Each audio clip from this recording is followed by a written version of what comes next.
This time, OEX 2022 is going to be held by OIA UGM in collaboration.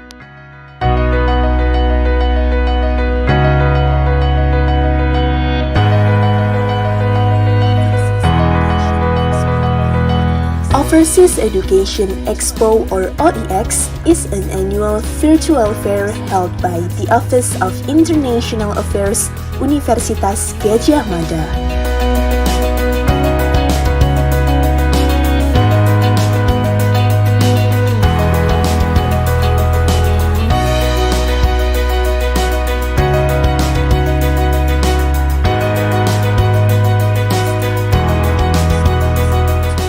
This time, OEX 2022 is going to be held by OIA UGM in collaboration with UGM Body Club.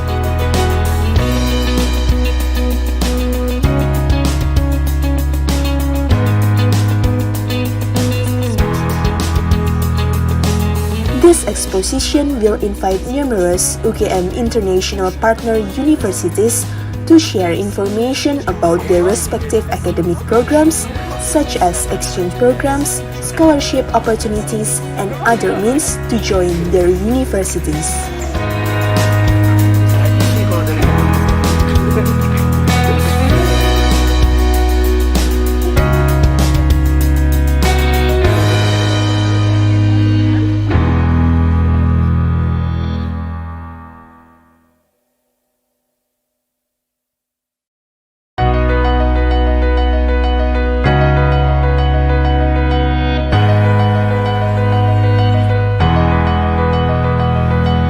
Overseas Education Expo or OEX is an annual virtual fair held by the Office of International Affairs. Di room atau masih di meja makan nih kita? Boleh banget reaction-nya dong teman-teman. Reaction di kolom komentar boleh, kirim reaction di pakai emot boleh banget. Kalian cek ombak gitu ya. Oke teman-teman, karena kita habis ini mau sesi breakout room, tapi sebelum itu Restu pengen nanya-nanya dulu nih sama teman-teman peserta yang udah kembali dari makan siang. Aku pengen ngajak ngobrol beberapa partisipan, mungkin aku tunjuk dulu ya. Atau enggak gini deh, sebelum aku yang tunjuk, teman-teman ada yang mau sharing nggak sih tentang pengalaman kalian mengikuti OEX Day 1 so far sejauh ini tuh seperti apa? Mungkin pengen nyampein pesan-pesannya atau pengen mau sharing pengalamannya tentang ilmu yang udah didapatkan tadi. Boleh banget, mungkin ada yang mau raise hand. Kalau nggak aku tunjuk ya. Oke, aku tunjuk aja ya. Mungkin boleh. Siapa ya? Kebanyakan peserta, jadi saya bingung ya. Mohon maaf. Boleh banget nih. Ini ada yang ada di layarku ya. Aldrin Charis R. Boleh banget. Halo Aldrin. Ada di tempat nggak ya?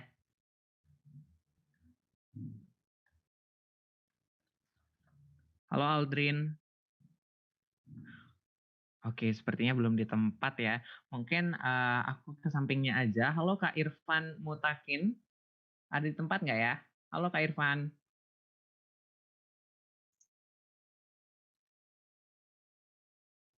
Halo Kak. Halo. Kita ngobrol sebentar aja ya. Jangan takut karena aku nggak gigit gitu. Kita ngobrol sebentar aja. Halo Irfan. Irfan, kalau misalnya boleh tahu nih, tahu event OEX ini dari mana sih? Dari email Kak. Oh, dari email. Oh, berarti Kak Irfan ini mahasiswa UGM ya? Iya. Oh, oke. Kalau boleh tahu, perkenalan dong Kak Irfan dari mana? Terus dari jurusan apa kalau boleh tahu? Kalau misalnya dari UGM, terus sebenarnya ekspektasi yang Kak Irfan pengen dapetin setelah mengikuti event OEX ini apa? Boleh banget Kak Irfan, dipersilahkan. Perkenalkan, nama Bu Irfan Mutakin. Aku mahasiswa ilmu ekonomi 2021.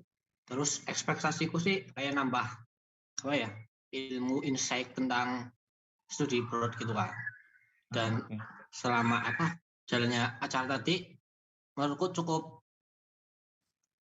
melebihi ekspektasi lah, karena ini kan bukan event pertama tentang studi abroad gitu Kak, webinar yang tentang studi abroad gitu. Menurutku ini melebihi ekspektasiku sih, soalnya cukup sangat insightful gitu Kak. Oke, terima kasih ya Irfan. Nah tadi itu ada ada Kak Irfan dari dari perspektif peserta ya. Mungkin ini agak kejutan ya. Aku pengen nanya dong dari perspektif panitia ini yang on cam ya. Coba pengen Kak Laska dong. Kak Laska aku pengen nanya. Ini eventnya kalau boleh tahu disiapkan berapa bulan ya atau berapa lama gitu ya untuk bisa menyajikan event semegah dan sebagus ini. Boleh banget Kak Laska. Oh, Kak Laska kayaknya nggak lihat gitu ya.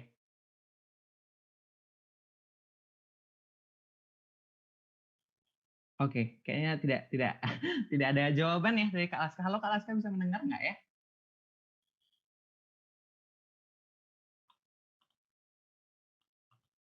Oke, sepertinya tidak ada. Kita lanjut ke komite yang lain aja mungkin ya Kak Mutia, boleh? Halo Kak Mutia. Maaf ya agak kejutan ini Kak Mutia, tapi nggak apa-apa. Kita udah siap-siap eventnya dari bulan November sampai sekarang. Oke. Boleh kasih tahu kita dong Kak, sebenarnya output yang diharapkan panitia untuk teman-teman semua melalui acara ini sebenarnya apa sih Kak? Melalui acara ini kita berharapkan bahwa participants yang bergabung untuk OEX dapat achieve their dreams to go abroad and be able to come across these international study opportunities. Dan kita berharap OEX bisa menjadi sebagai tempat untuk menyalurkan informasi-informasi dan oportunitas ini. Oke, thank you Kak Mutia udah mau dikasih kejutan gitu pertanyaan ya.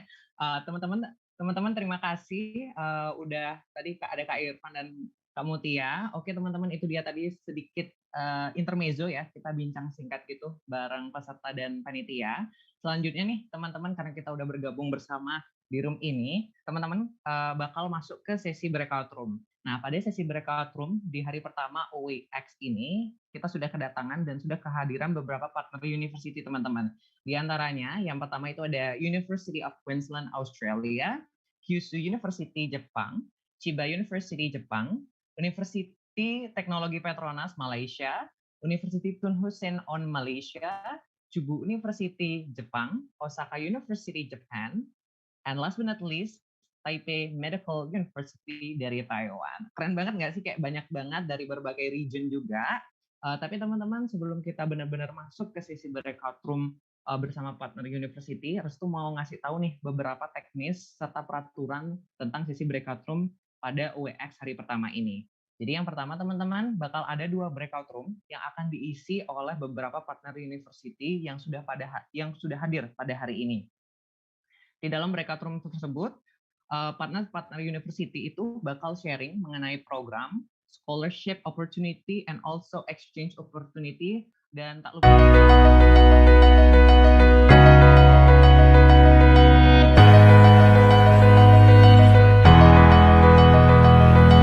Overseas Education Expo or OEX is an annual virtual fair held by the Office of International Affairs Universitas Gadjah Mada.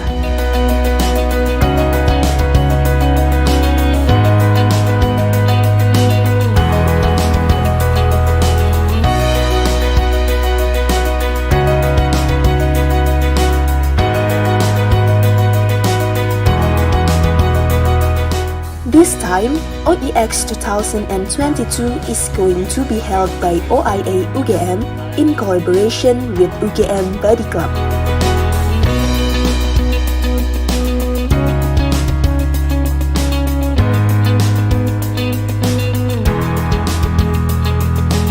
This exposition will invite numerous UGM international partner universities to share information about their respective academic programs, such as exchange programs, scholarship opportunities, and other means to join their universities.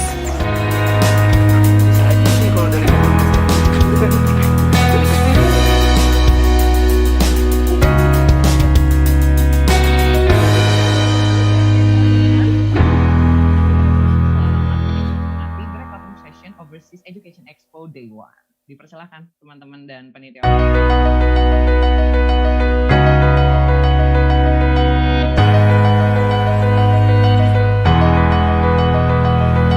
Overseas Education Expo or OEX is an annual virtual fair held by the Office of International Affairs Universitas Gadjah Mada.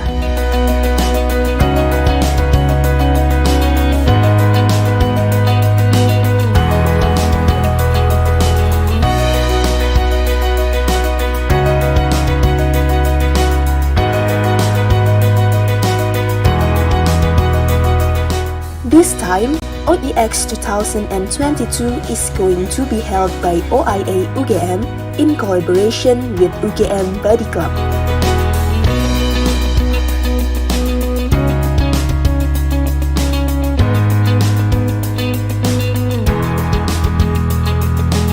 This exposition will invite numerous UGM international partner universities to share information about their respective academic programs, such as exchange programs, scholarship opportunities, and other means to join their universities.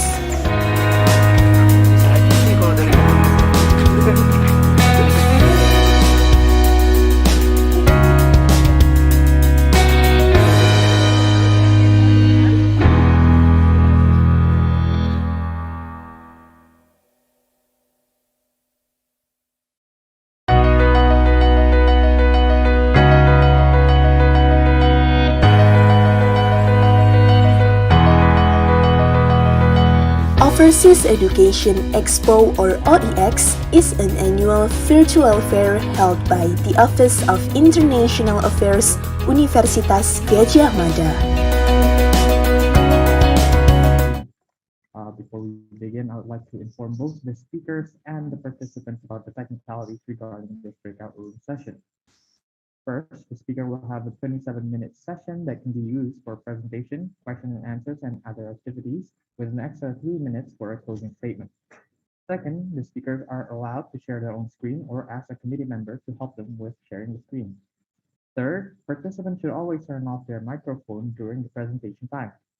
Fourth, participants are allowed to turn on their microphones during the Q&A session after being approved by the moderator or use the chat feature. Participants are allowed to ask questions using English or Bahasa language, which will be translated by the moderator. For participants who would like to ask a question, please introduce yourself using your full name and your institution before asking the question, or you could just use the chat feature to type your question while also including your full name and institution. Without further ado, let's start the first session of the Partner University presentation. Please welcome the University of Queensland, Australia. Hello, can you hear me? Yes, you're audible. I can't hear you very well, Sultan. Oh, sorry. Sorry, I missed a bit of that. But should I go ahead and start the presentation? Yes, sure. I'll share my screen. Yes.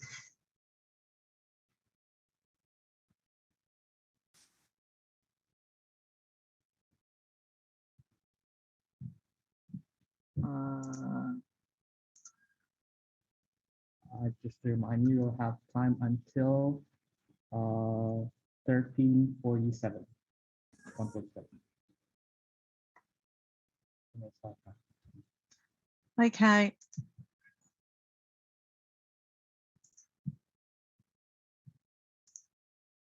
There's some people in the waiting room too. If someone wants to let them in. Okay, well, recording sorry. stopped. I'm just going back to a different screen. Sorry about that.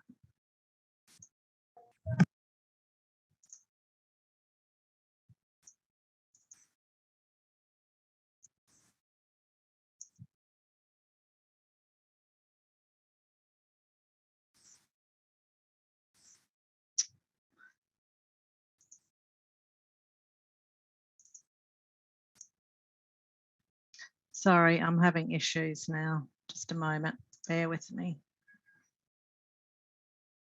Do you need help Sharing your screen? No, sorry. It's just, Okay. I had it open and then.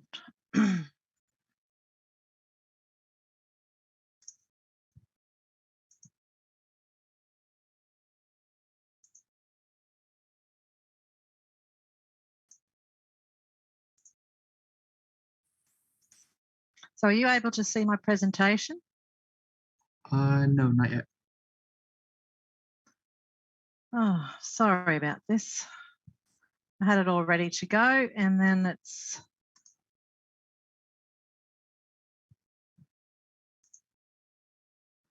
Okay, share.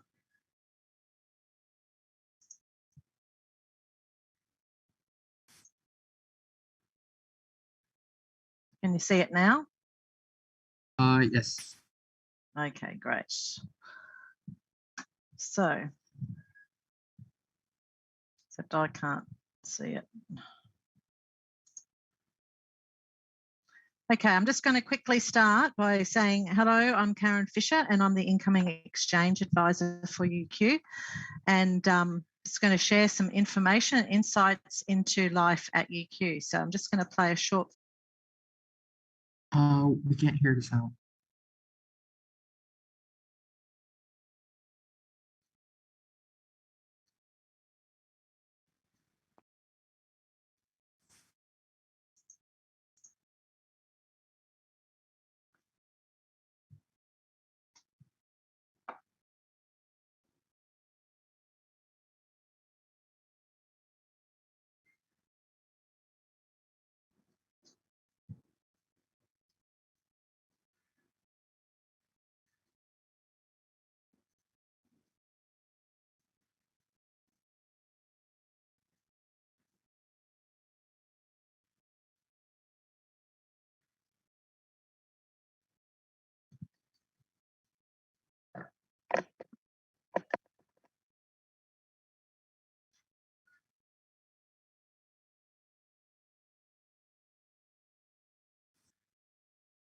So UQ has a really diverse student community and we have actually a pretty large university with over 53,000 students, 18,000 international students from 135 countries.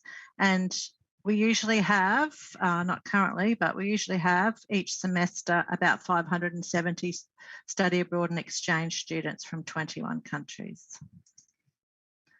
So UQ wins more teaching awards than any other university in Australia, and the feedback we get from students is that it's a very positive experience for them dealing with their lecturers and their tutors. So it's a really exceptional student experience. So all aspects of life at UQ are well and truly taken care of, and you will have a great experience. So Brisbane is a subtropical city, and so the climate's fairly temperate. It doesn't get too cold and it doesn't get too hot in summer. We have the beautiful Brisbane River there in the image, and it's got a really nice laid back Recording feel. in progress. So just to give you an idea of what life's like as a student, it's going to play another video.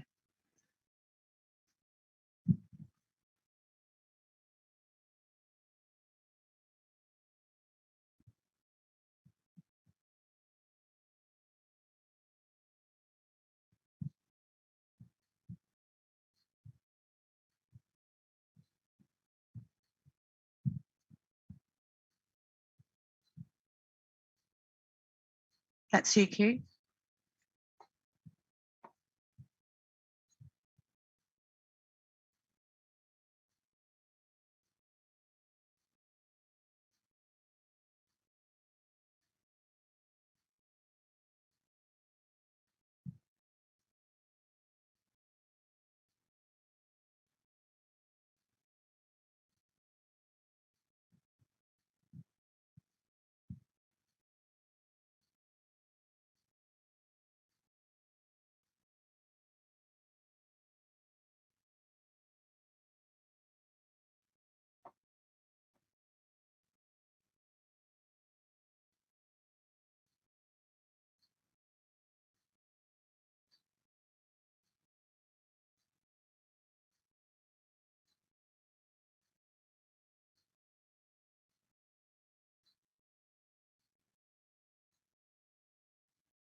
So you saw there travelling around Brisbane on the River Cat. So that's a one way you can travel to the university if you're lucky enough to live near the river. So that's the City Cat. There's also an extensive bus and train network. Very easy to get around. A lot of the student accommodation is close to the busway or the trains. And you get a Go card, which allows you to travel around at discounted student prices. So as a student at UQ, you get a 50% discount on public transport. You can actually get up to the Sunshine and down to the Gold Coast on the train as well. So life at UQ, there's so many services and activities to help you get acquainted with the campus, help you settle in, help you make friends. So one of the really great ways to make friends is to join one of a couple of hundred clubs and societies. And also we have UQ Mates, so that's a free social network that you can join. And then there's lots of activities that go on all through the semester. Quest is the Queensland University Exchange Student Society, and that's open to all international students. But they organise a lot of activities around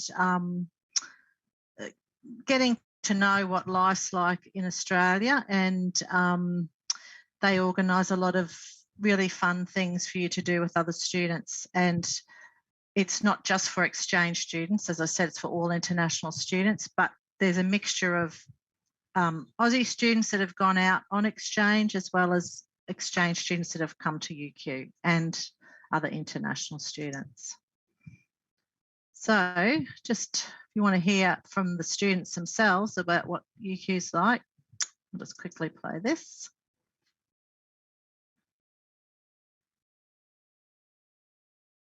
Excuse me, miss, we still can't hear the audio from the video.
So that was filmed in our Great Court, which is this area that you can see in the shot. So it's a beautiful campus too. Which leads us into, we've got 3 campuses. So the main one is St Lucia, which is an aerial view here of it. It's very large, lots of green space, and as you can see, it's bordered by the river on about 3 sides. We access the university via that bridge over on the right-hand side. So that's where the buses come. So that is a busway and makes a very quick trip to UQ. Lots of playing fields. Yeah, just beautiful spaces just to hang out with your friends. So St Lucia campus, as I said, is the main one. And it is considered to be one of the most beautiful campuses in the world. It's got a lot of lovely old sandstone buildings, as well as some amazing new modern buildings and facilities. Hurston campus, that's a medical campus. Probably not likely that you would spend time there unless you were doing some of the health related courses. Gatton campus, you may, if you're doing some agriculture studies or animal studies. So that's a rural campus, and that's about an hour and a half west of Brisbane. It's a beautiful campus too. It's where all our that's where our vet school is, hence the animal shots. So as I mentioned previously, getting to UQ, it's very easy to get to St Lucia campus. It's only 7 kilometres from the Brisbane city, 15 minutes between each city cat ferry. So they run very regularly. And then there's a lot of direct bus routes and they come and go very, very often. And then you can also bike or walk if you're close enough. I won't worry about the others too much, but Gatton is there is an inter-campus bus, but Gatton campus itself is a little bit outside of the Gatton township. So incoming exchange at UQ. So where do most of our exchange students come from? Well, quite a lot of places, as you can see there, including Indonesia. The main, the larger number of students we have is United Kingdom, United States, Canada, France, Denmark, and Netherlands. But there's a really good representation across all those countries. So you can find out more about study abroad and exchange at UQ on our website. It's easy to find, as you can see, there's the link. So get on there and have a look. So applying for incoming exchange, it's quite straightforward. Be nominated by your home university because there's only a certain number of places offered each semester for exchange. So you need to talk to the staff at the UGM exchange office first up about how to go about applying to UQ. So I won't go through all the steps, but it's all there on the website. So as far as what you can study at UQ, on the website, we've actually streamlined some course selection for you, depending on what you want to study, but there's Indigenous Australia, Australian Environments and Sustainability, Pre-Med and Health, Psychology, Design and Design Computing, Entrepreneurship and Innovation, Media and Communication, and then also ways to improve your English while you're studying at UQ. We also encourage you, if you have the opportunity, is to take some courses that include field trips to some of our amazing natural places. So they go to from the rainforest to the reef and including mountain ranges as well. So it's easy to search for courses if you're not, if you don't find what you want under the focus areas, and that's all on the website as well. You just put in a keyword, something you're interested in, and change the drop-down screen there to courses only. So we hold an orientation, especially for our abroad and exchange students each semester, where we'll give you all the information you need, as well as we get guest speakers to come and talk to you about other areas of the university, such as student services, UQ sport, our Aboriginal and Torres Strait Islander unit come and talk about some of their special courses that they run, as well as giving you some advice for timetable and enrolment and an academic advising session. We get Quest to come and speak. There's also a market day, which is a really great way to sign up for some of those clubs and societies that I mentioned earlier.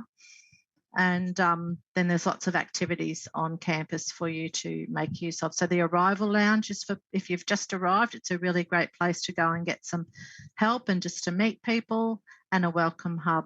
And they can put you in touch with, if you need somebody to help show you around or anything, they can put you in touch with someone to help you out.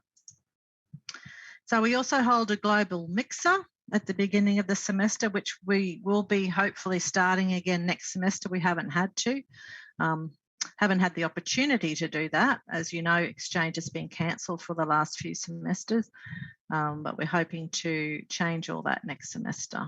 I'll just quickly play you. Yes, I don't think we can hear the audio from your video. Sorry, can't you hear that? We can't hear the audio from the video. Okay, I won't worry about it anyway. Probably running out of time. So get involved in other activities besides your studies while you're at UQ, and there's lots of ways to do that. So if you're at UQ for a full year, you can actually apply to take part in a summer or winter research project. You do have to be there the semester before to apply though. You can volunteer, and you can do that through many ways. I mentioned MATES. There's also UQ Events, the Employability Centre, and the Jumpstart Academic Preparation Program. So that's a really good way to get involved. We also have the Ventures team at UQ. So they're an entrepreneurship leg of UQ, and they offer lots of opportunities for students to do things during the semester at UQ. So they run courses that you can sign up for, but they also have it like competitions, getting involved in startups, and they're really happy and like to have lots of international students. So yes, as I mentioned, there's events, global hackathons, networking and mentoring, and they have a really great makerspace where if you have an idea you want to make or invent something, you can use that space. So have a look at that online if you're interested in coming to UQ before you come, see what is on offer. So as I mentioned, there's lots of assistance for students as well. So international student support, that's very important. And they offer, like, if you're having any issues, such as any of those things listed there, you can go and see them. It's all confidential and private. And they also have counsellors as well. So overseas student health cover, that's important and is a requirement of your visa to hold the policy. As I mentioned, there's counselling. So you can do that face-to-face if you're on campus. You can do it via phone or Skype. You book online, and then they also have lots of resources available. But I'd like to just point out too, there is a counselling and crisis line available to students.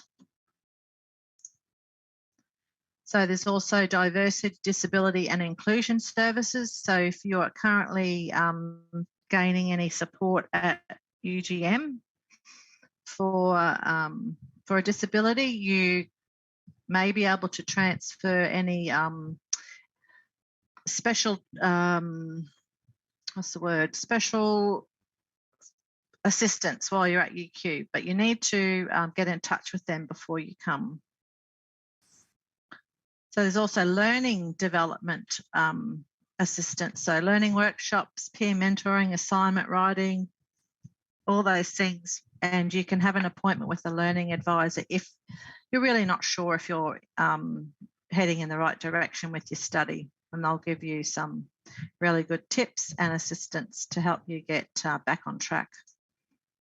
We also have a multi-faith chaplaincy, so that's for all students of all faiths if you want to talk to anyone or just continue with your faith in Brisbane. So we also currently on our website, we have COVID-19 advice. So it's important that you are aware, even though the borders are opening, that there's still some requirements in place. Has certainly opened up a lot though compared to what it was. So accommodation, you can plan your accommodation before you come, and we have an accommodation services that can help you if you have any questions. So we have approved providers, so that can be anywhere around Brisbane. We have the UQ residential colleges, which are on campus, and then there's also private rentals. So I've just put there approximate monthly costs for accommodation. So most of the on-campus accommodation is fully catered and includes all of your utilities. And so it is quite a bit more expensive, but basically you've got nothing else to pay once you've if you live there. But then off campus can be quite a lot cheaper. So just depends on where you live and what sort of accommodation you want to live in. It is important to consider the living costs. So before you come, you need to think about your student visa, overseas student health cover, and then also your travel. So student living, so this is on the website, by the way, this chart. So just depending on what sort of accommodation you're in, the price or the cost of living will vary. If you're in a share house, it's probably the most cost effective, but there's a rough estimate of what the, what the sort of things that you might buy on a daily basis.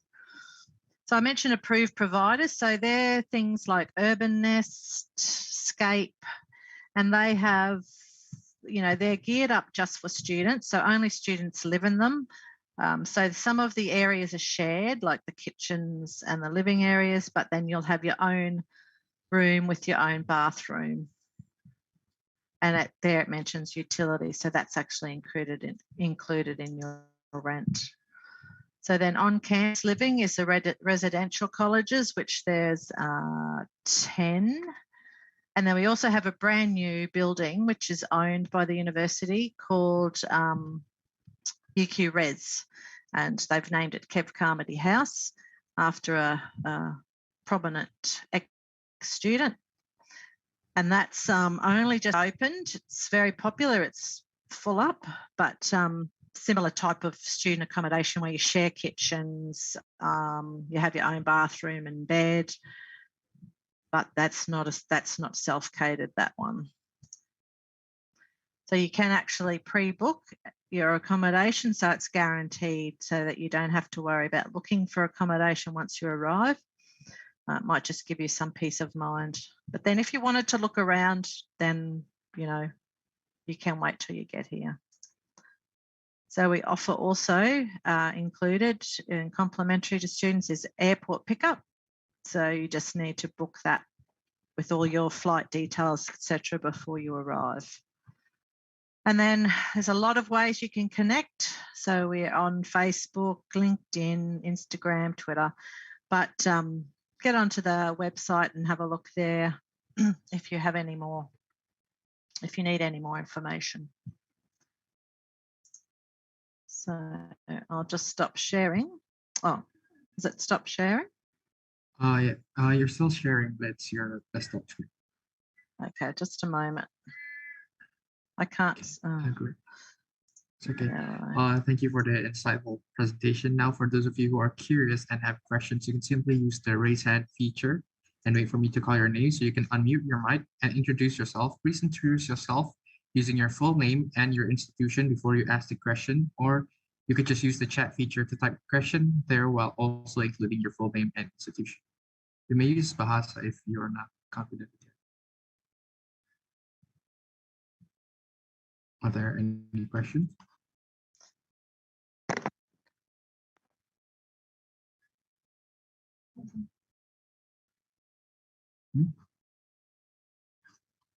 We have someone who raised their hand. Elsa Aurel Sofia. Yeah. Sorry. Thank you for the opportunity. Hello. Okay, thank you for the opportunity. First, let me introduce myself. My name is Elsa Aurel Sofia. I'm from Jambi University, and my major is Information System.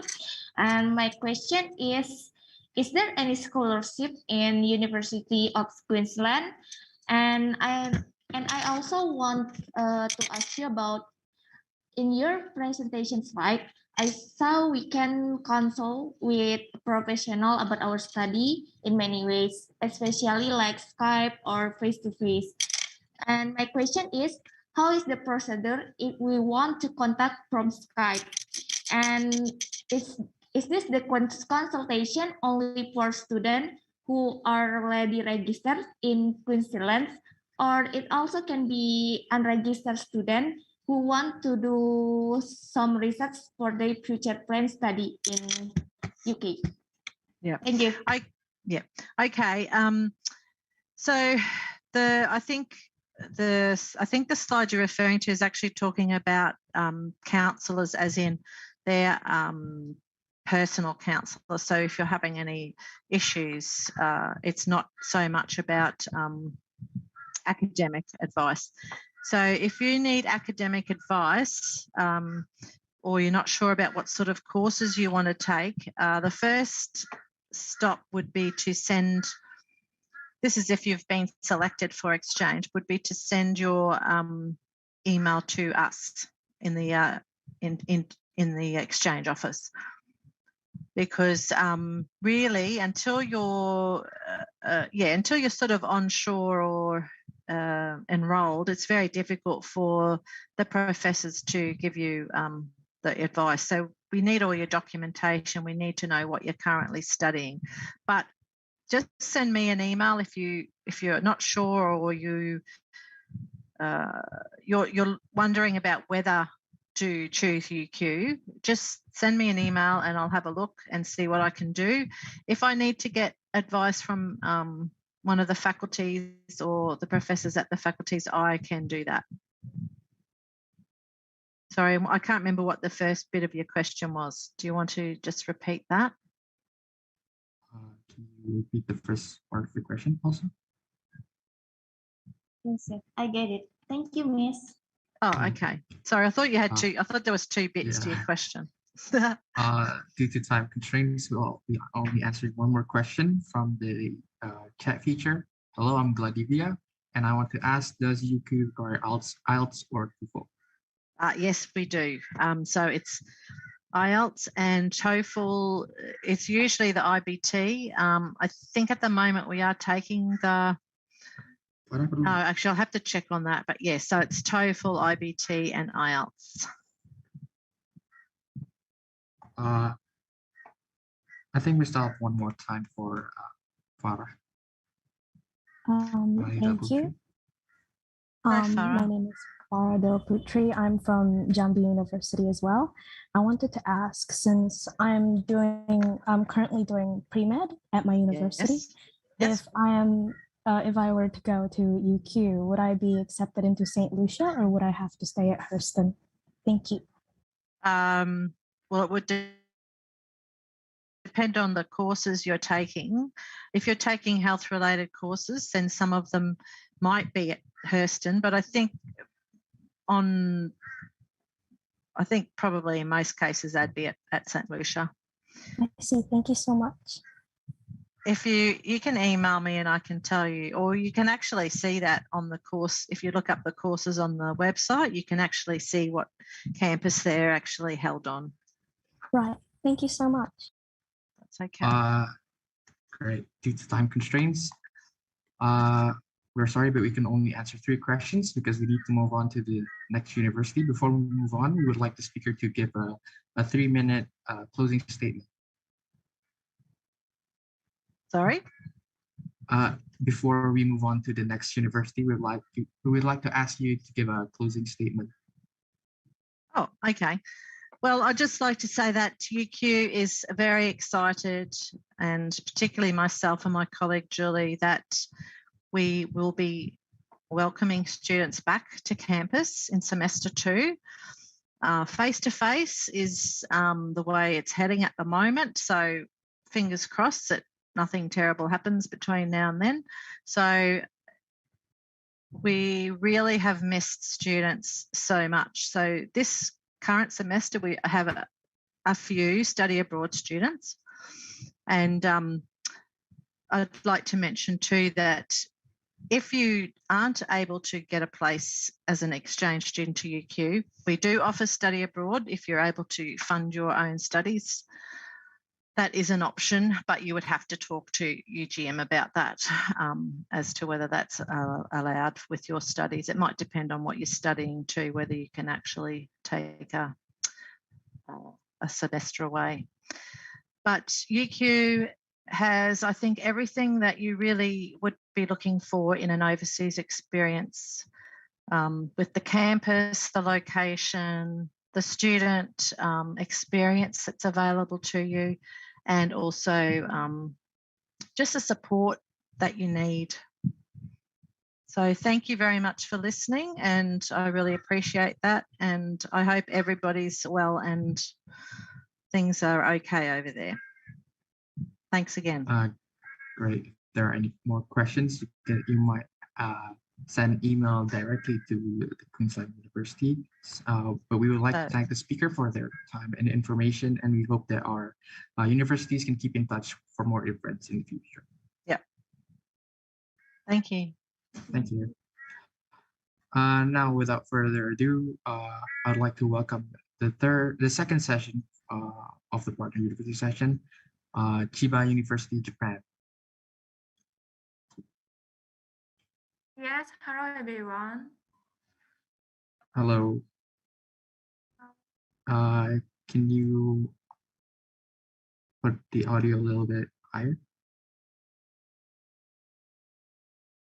Can I start my presentation or? Yes, you may, but I think your audio is a bit low. Sorry, can you hear me now? Okay, that's a little bit better. Okay, you may start now. Thank you. Hello everyone, my name is Indin from International Student Division, Chiba University. Today, I'm happy to share about Chiba University. First, please let me show a video.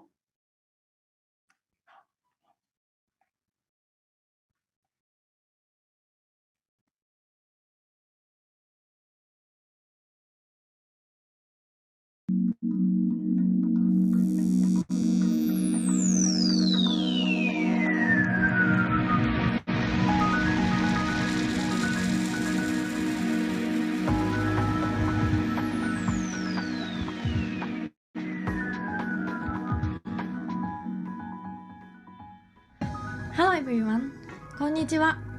Welcome to the virtual walkthrough of Chiba University. My name is Miho. Today, I'll guide you through our campuses and you're gonna meet some of the exchange students currently studying here at Chiba University. Our university is located in the Tokyo metropolitan area and we have 4 campuses, Nishi-Chiba, Inohana, Matsudo, and Kashiwanoha, which are all in Chiba Prefecture. In total, there are 10 undergraduate schools and faculties, and 7 graduate schools ranging from humanities to social sciences, natural sciences, engineering, and medical sciences. I hope this tour will help you get to know about the campus life in Chiba University. Here is the main campus of our university called Nishi-Chiba campus, and it is home to most of the department from the nearest station, Nishi-Chiba Station, which is only 45 minutes away from both Tokyo Station and Narita Airport. At the entrance of this campus, we have the International Support Desk Office or ISD, which you will often visit when you start your campus life here. Here at ISD, you can get many kinds of support to maintain your campus life. Currently, international students from more than 50 countries are studying at our university. Each campus has a branch of ISD office, so you can feel free to stop by, seek help, and ask any questions. We are always here for you to support your campus life in Chiba University. In the same building, we have the English House, where students can have conversation sessions, join seasonal events, and meet other students both local and international. Around this corner, we also have the Life Center and the cafeteria. At the Life Center, you can buy food and daily supplies. Also, you can get help with finding housing and part-time jobs. As for the cafeteria, you can choose from 3 different areas, each serving different kinds of food. They also offer halal food. The next stop is the library over there. We call it the Academic Link Center. You can find books, study spaces, and spaces for your collaborative projects. Now, we are going to meet one of the exchange students studying at Nishi-Chiba campus. My name is Mustafa Ibrahim. I'm a first-year PhD student at Department of Mechanical Engineering in Chiba University. I'm an international student from Indonesia, and about my research, I'm currently in a team focusing on upgrading industrial-grade machine that automatically separate metal components from cableways. First, what brought you to Chiba University? To be honest, I never heard about Chiba University before until my professor visited Indonesia to hold a seminar last year.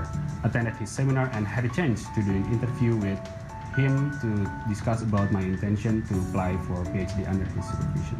Chiba University has an ideal international environment and facility, including my lab with many international PhD students, and also my accommodation, which is a dormitory for international students. And it's very convenient for me since I come here with my wife and our 2-year-old son. And then the food court, which serve halal food. And it's very convenient for me and other Muslim students. Thank you for your time. You're welcome. If you are planning to study in the medical field at Chiba University, you will spend most of your time here at Inohana campus. Ride from Inohana is located at the center of Chiba City and has been an important place for a while in the local history. Behind me, you can see the replica of Inohana Castle, and it was established in 1975 as the very first national nursing faculty in Japan. This campus is also home to Chiba University Hospital. This hospital is one of the 13 clinical research core hospitals in Japan that plays an important role in medicine in local area. As you can see, this historic campus is home to faculties for medical professionals. Now, we are going to meet one of the exchange students studying here at Inohana campus. Hello, my name is Ho Xue. I'm belonging the biochemistry laboratory. I just researched the memory, sleep, and age for the Drosophila. Yeah, maybe in Japan you can call it shoujobai. Yeah, every day I need to spend most of my time in the laboratory. Yeah. Before I come to Japan, I have learned Japanese in my university. Many of professional courses were taught by Japanese.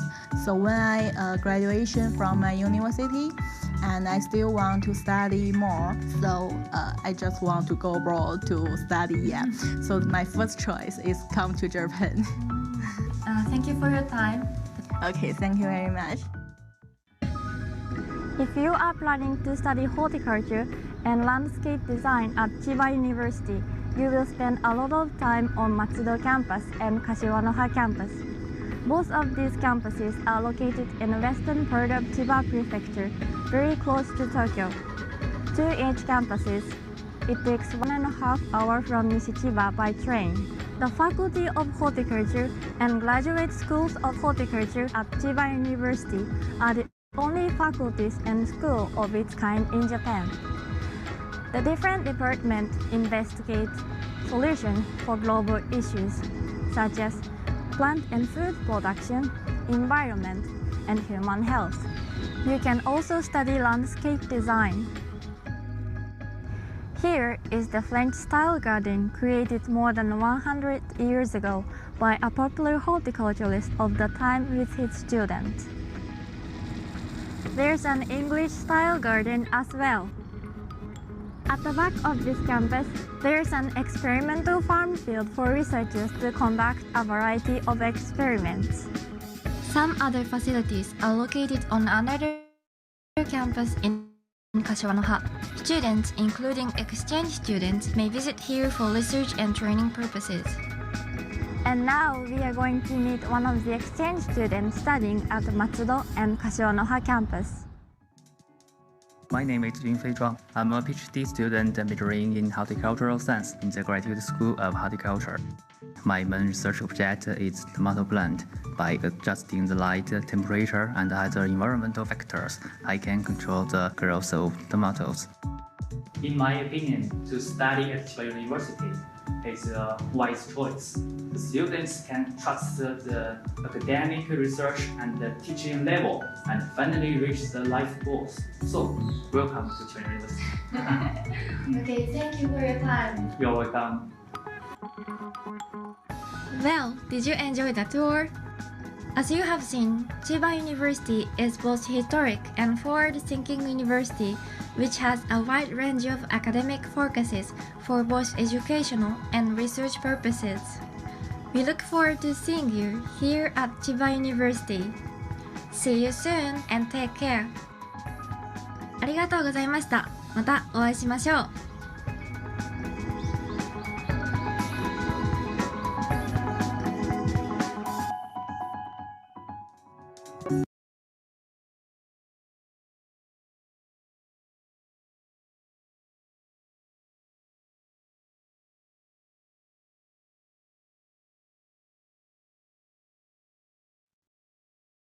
Okay, thank you for your watching.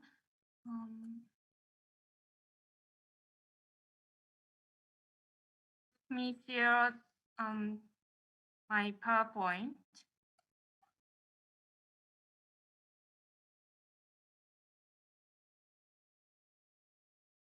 Pardon me, but your audio is still quite low.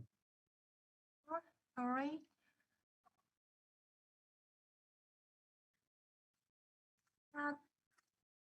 I would like just to follow up the video quickly.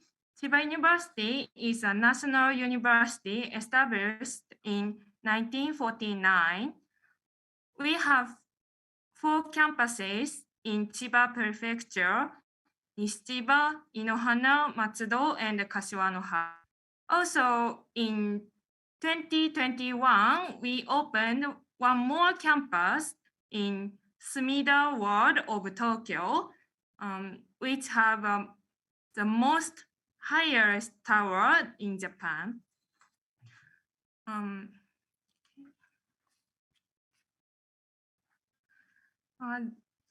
There are 11,000 undergraduate students and 3,600 graduate students, including 1,100 international students are enrolled in. They are, especially for Indonesia, there are 65 students are enrolled in as of 2019.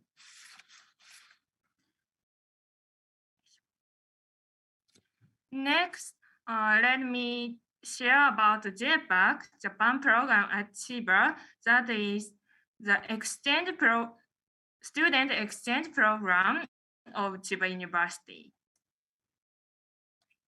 JPAC is offered for undergraduate students from academic institutions which have student exchange agreement with our university to study Japanese language and culture. Currently, we have 50 universities in Indonesia to have student exchange agreement, including Gajah Mada University, University of Indonesia, IPB at Bogor, and the Diponegoro University, and so on. There are 2 programs. An International Liberal Arts Program welcomes students from science and engineering, as well as students from humanity field. And the Japanese Studies Program is offered for students who major Japanese language and Japanese studies. We offer many courses in English, both of English and Japanese, and in Japanese. The wide range from environment, culture, economy, and history, etc. Besides the wide variety courses, we have Japanese language courses. Students can choose a course based on their Japanese language level, from basic level, intermediate level, and advanced level. Each level course have the classes for oral expression, reading comprehension, writing expression, grammar, kanji, and etc. Also, the tutor system and the REX program are attractiveness for international students. Each JPAC student is introduced to a Chiba University student as his or her tutor. Also, if you would like language with a student from different country and teach your language in exchange, you can join the REX program.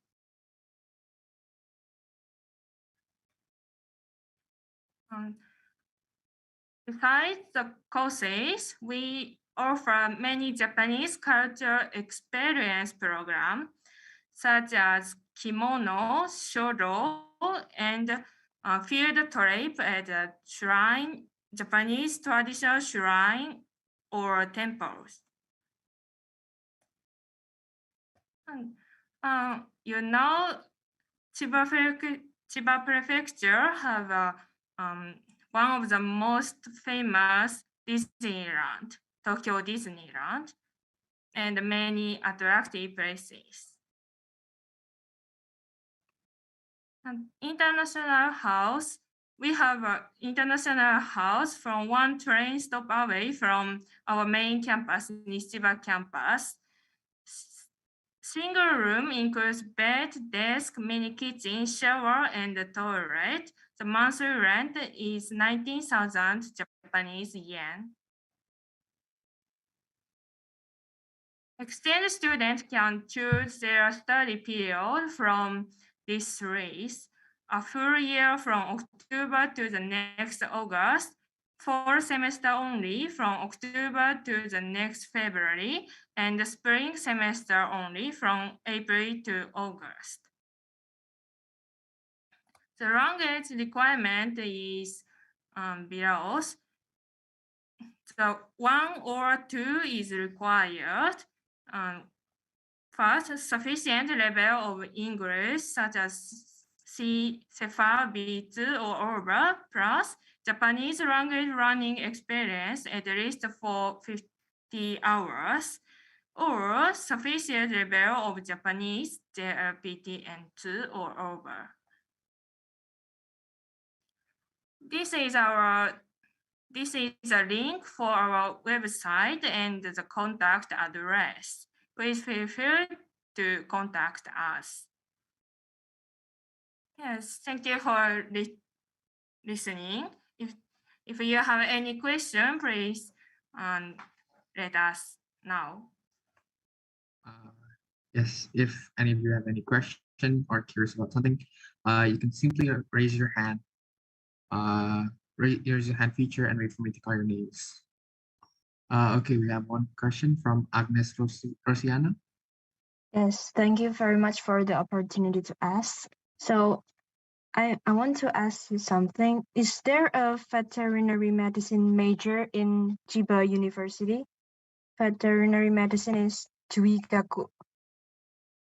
And is there a chance for Juigaku, say, veterinary medicine students to join an exchange student program in Chiba University?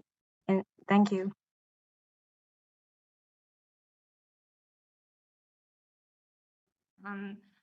I'm sorry to say that we don't have Juigak courses.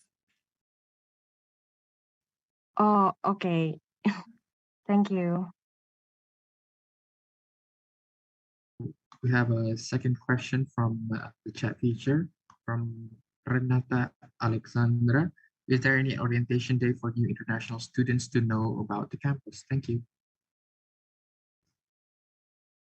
Sorry, could you say your question again? Is there an orientation day for new international students to know about the campus? Thank you for the question. Yes, we have orientation days before the class start.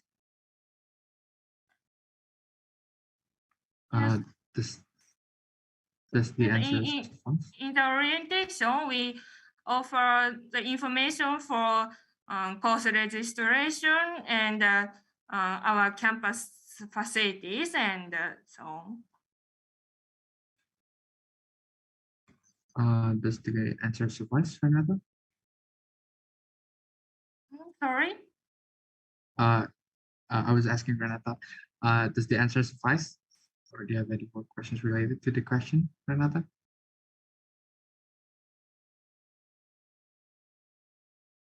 I think, okay, let's move on. Let's just move on to the next question by Dr. Shamir from ETHM. What is the rough monthly expenses for exchange students?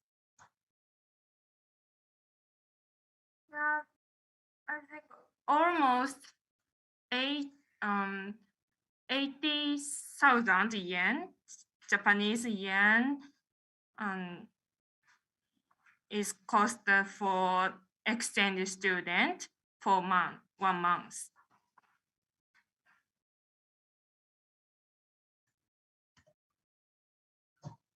Great. Are there any? Sorry, no, 8,000, 80,000. 80,000, right?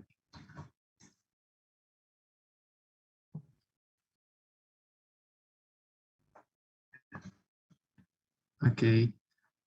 Are there any more questions from Dr. Samir? Okay, I think that's it. Are there any more questions from anyone else? Okay, there's a question from Abi.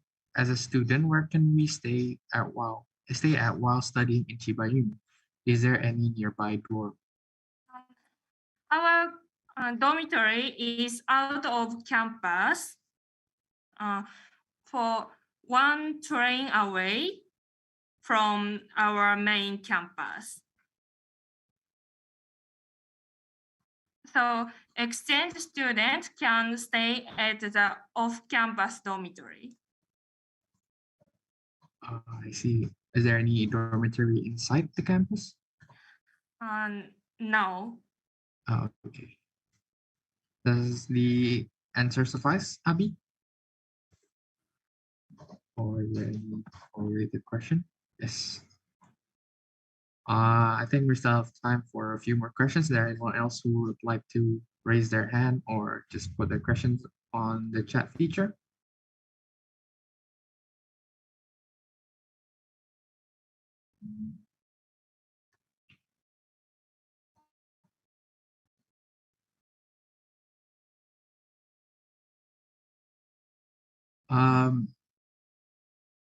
Okay, I have a question. What is the, let's say, most advanced facilities for biotechnologies in Chiba University? Is there any specific one, or does Chiba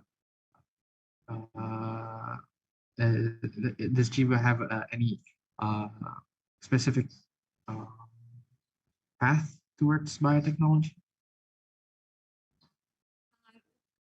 Do you mean if Chiba University have some specific facility for biotechnology? Yes. Oh, biotechnology.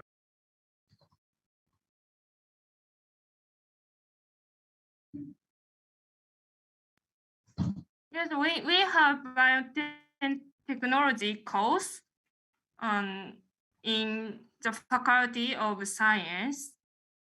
I see. Is that for undergraduate or graduate? Postgraduate. Both of undergraduate and graduate. Okay, thank you. Thank you. Are there any more questions from the participants here?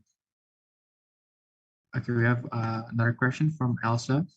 Is there any scholarship for international students in Chiba University? Yes, we can offer scholarship called JASSO scholarship, JASSO scholarship for JPAC student. The monthly payment is 18,000 yen.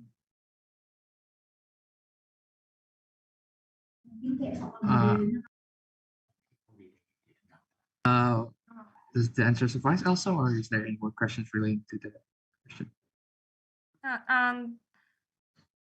As for the scholarship, I'm sorry, not for all students, but just for some students, yeah, to be selected.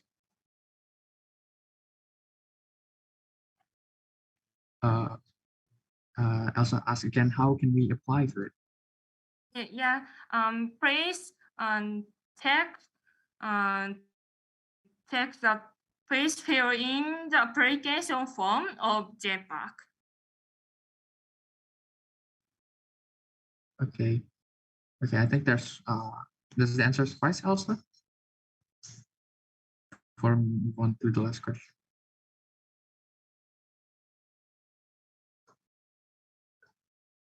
Great. Okay, the final question is from Abi. I have one more question. While we are studying in Chiba University, do we have a guide to familiarize us with the campus facilities or nearby grocery stores to fulfill our daily needs, like a friend or like a friend that will accompany us, maybe a local? As I mentioned in my presentation, we introduce a tutor to each JPAC student. The tutor will take you to Chiba University campus and Chiba City. Okay. Does the answer suffice?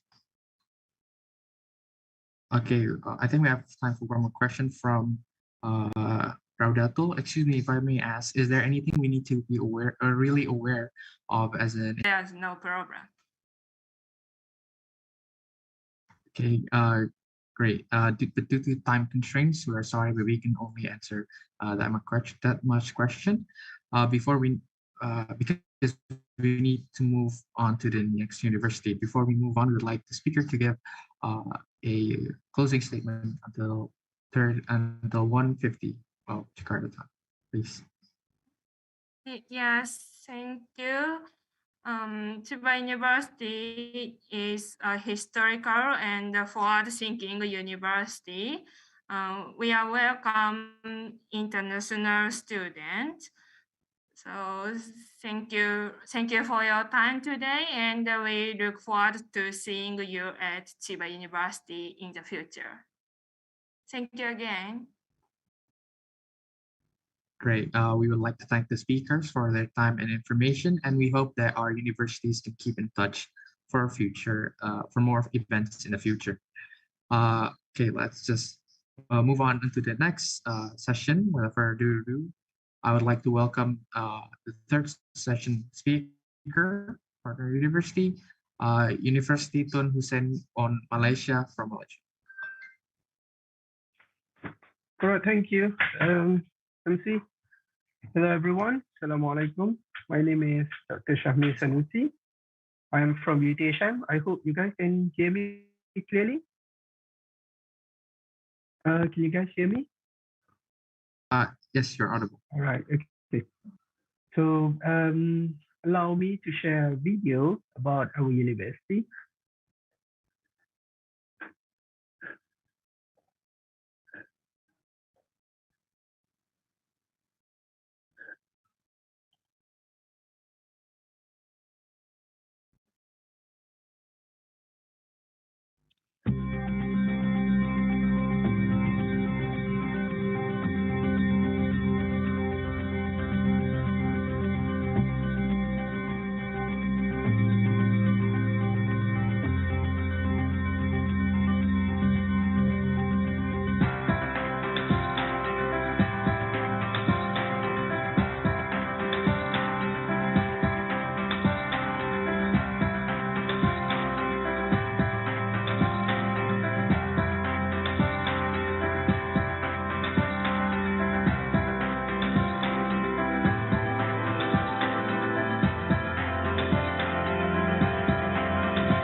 All right.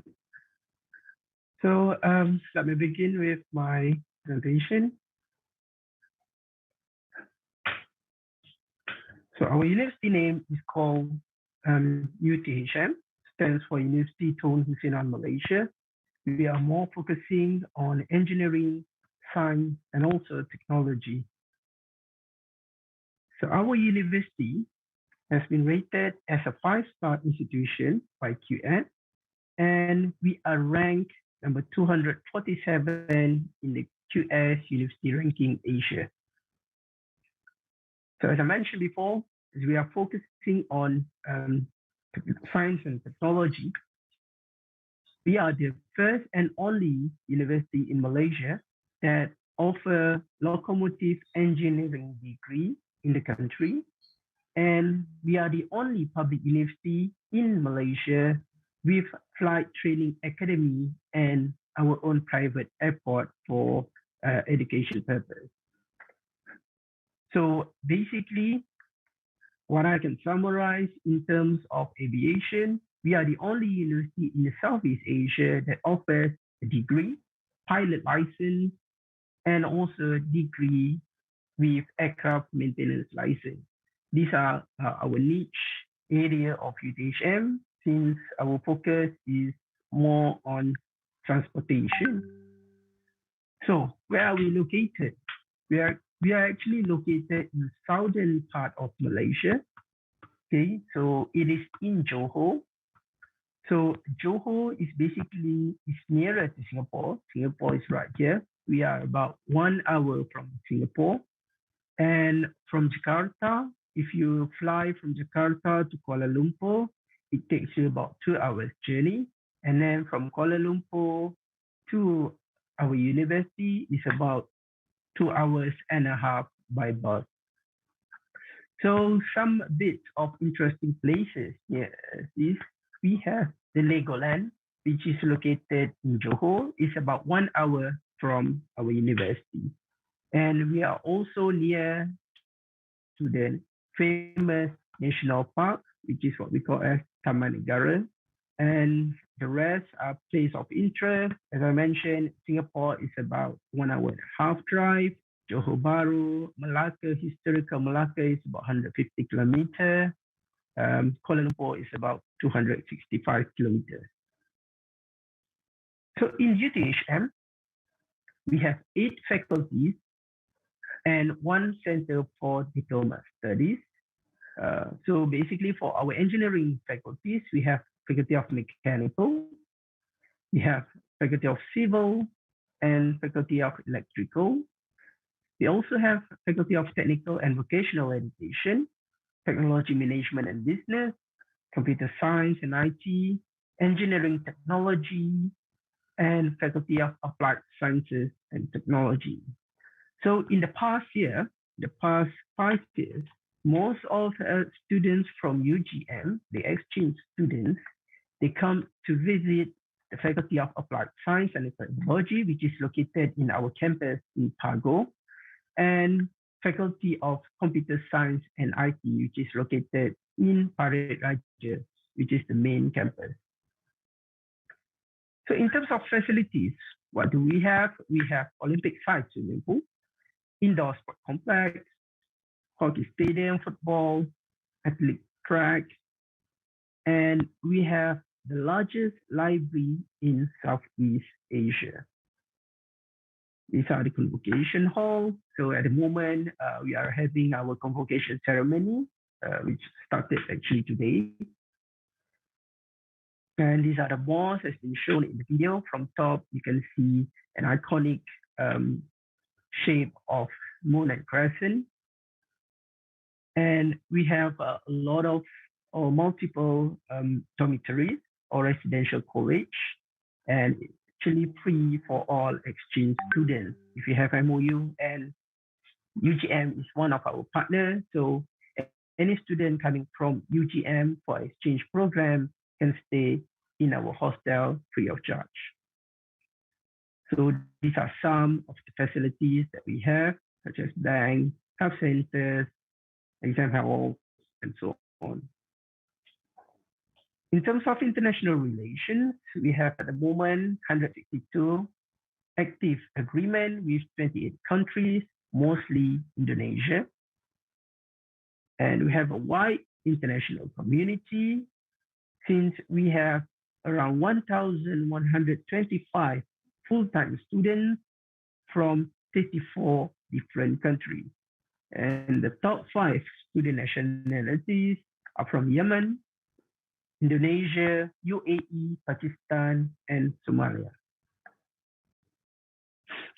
So in UTHM, at the moment, we offer around 88 academic programs through 8 faculties and 2 centers from the faculties that I have mentioned before.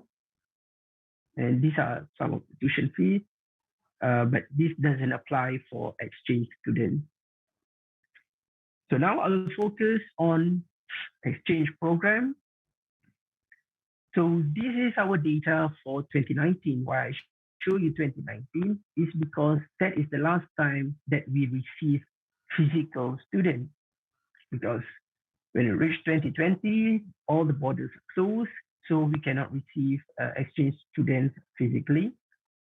So mainly our exchange students coming from Indonesia and China, Japan, and so on.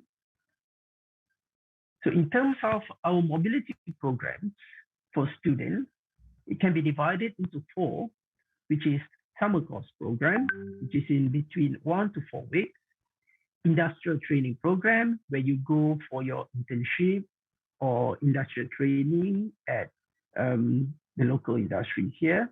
It's between 10 to 14 weeks. We also have virtual mobility program and semester exchange program.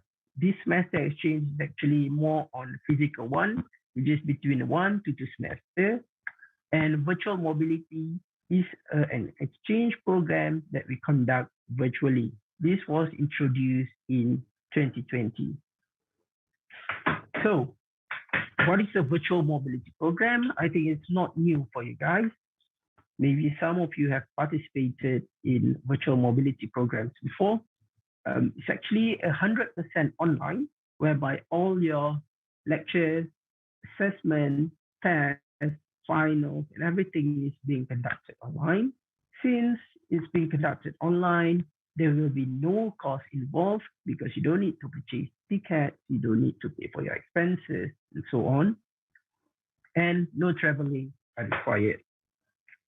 So basically, you can enroll in 1 to 7 subjects per semester. Excuse me. So in these are the data of virtual mobility from UGM. So in 2021, we have received 19 students, and 2020, we have received around 57 students from UGM to our virtual mobility program. Excuse me. So these are our coordinators for each faculty. I can share the slide later on. And other than that, we have short course program. So I will play with to you the video later on. So this is more like a culture exchange program.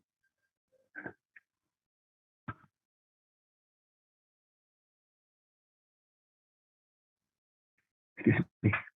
All right.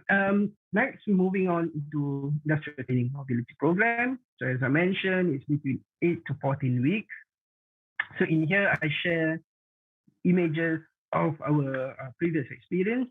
We are accommodating students from Saudi Arabia. And actually, this guy is actually from Indonesia, but he studied in Saudi.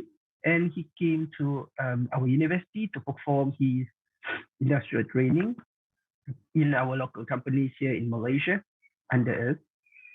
And these are guys from France, and this is from Germany.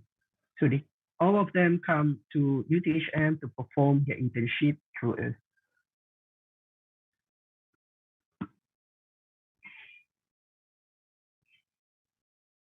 All right, next is a physical semester exchange mobility program. I mentioned, it's in between 1 to 2 semesters, and the medium instruction in UTHM is 100% in English, where you can get credit transfer that is based on the articulation between UGM and UTHM. So these are some of the images of our past experience. And good news is that starting from March, the borders will be open.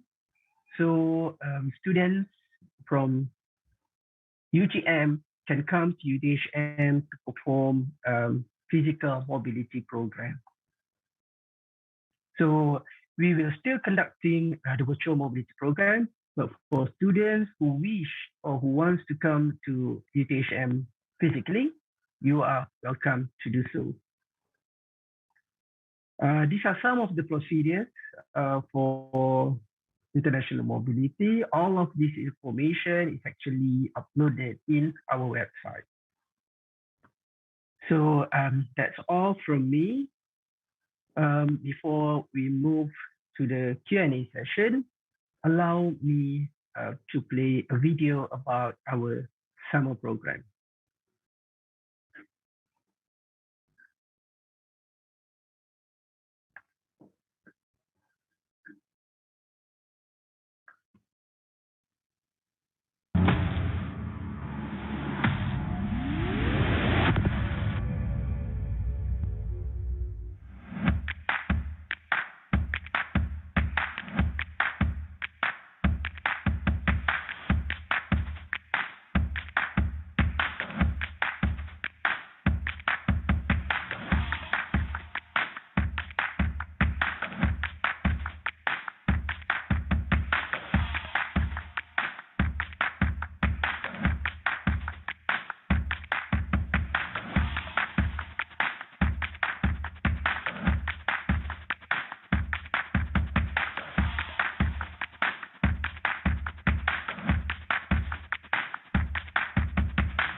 Thank you very much. So I think let's proceed with Q&A session. I'm so sorry I'm a bit poorly today. So if there's any questions. Thank you for the insightful presentation video. Now, for those of you who are curious and have questions, you can simply use the raise hand feature and wait for me to call your name so you can unmute your mic and introduce yourself. And please introduce yourself using your full name and your institution before you ask the question, or you could just use the chat feature to type your question there while also including your full name and institution. Are there any questions?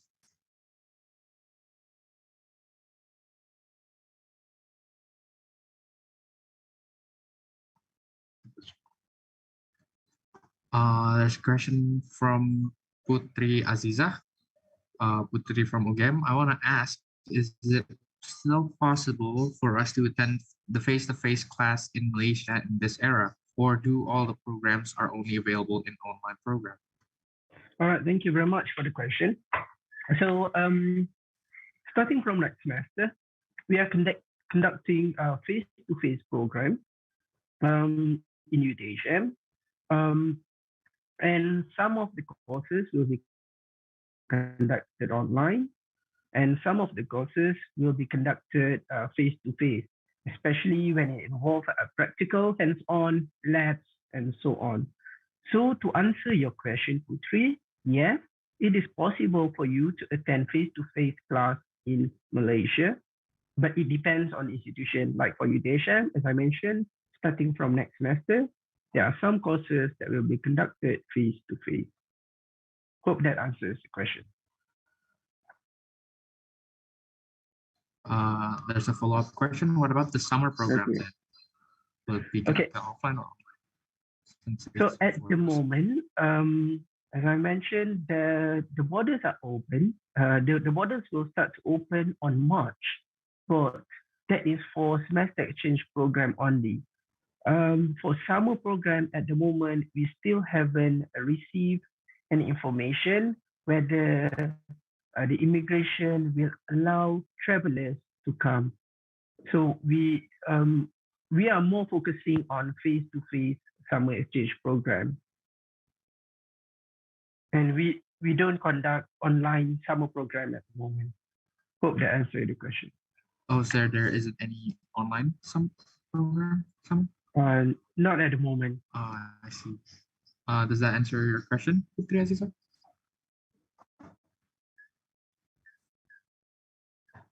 Okay. So I can see one question from, I'm sorry that I take your the role moderator, but that's fine. One question from Adilia.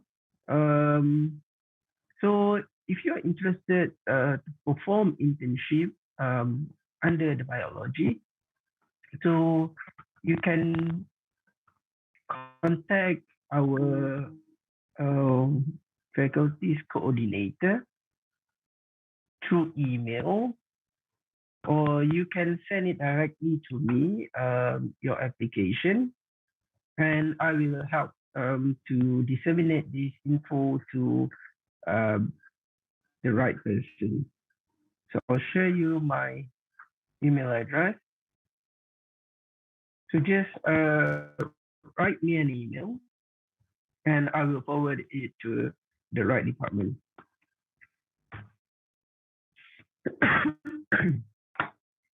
Great. For everyone who wants to ask further questions, you can email directly to Dr. Shamir. For now, is there any more question from the participants?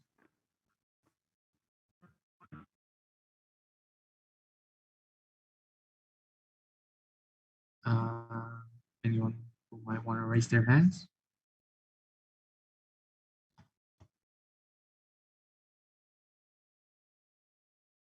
Okay, I have a question.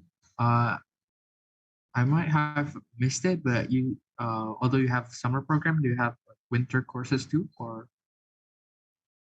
Right, in some countries, they call it summer, they call it winter programs, and so on. So actually, our summer program, our winter program is actually a short course program. So that is basically what winter program or summer program is. It's actually a short course program. So you have it both on mid-year and New Year? Yeah, actually, we conduct it anytime based on the request from our partner. Okay, thank you.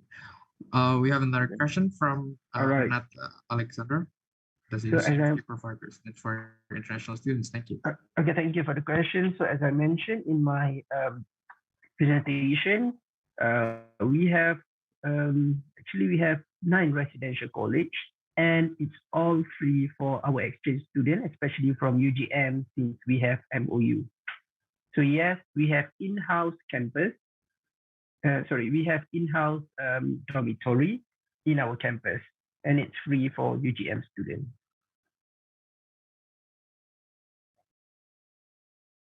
Great. Does that suffice your question, Renata?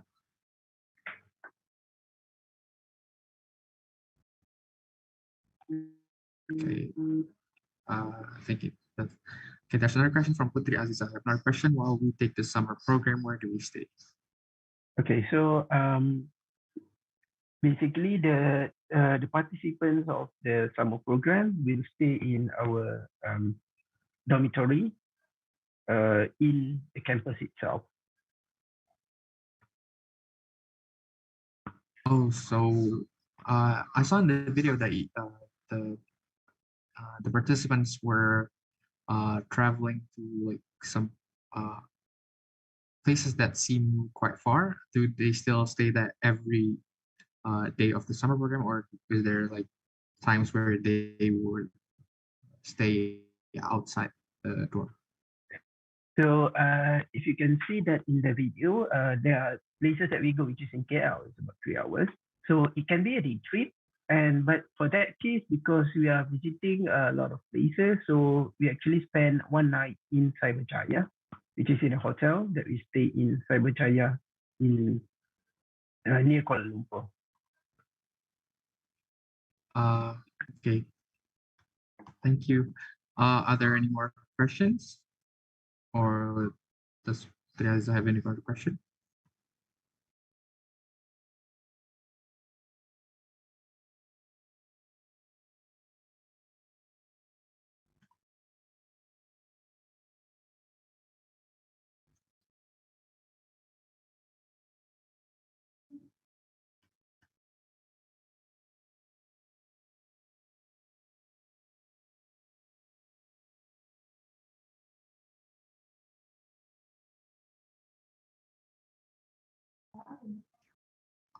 We have well 2 to 3 minutes before we give the speaker their closing statement time. Are there any more questions?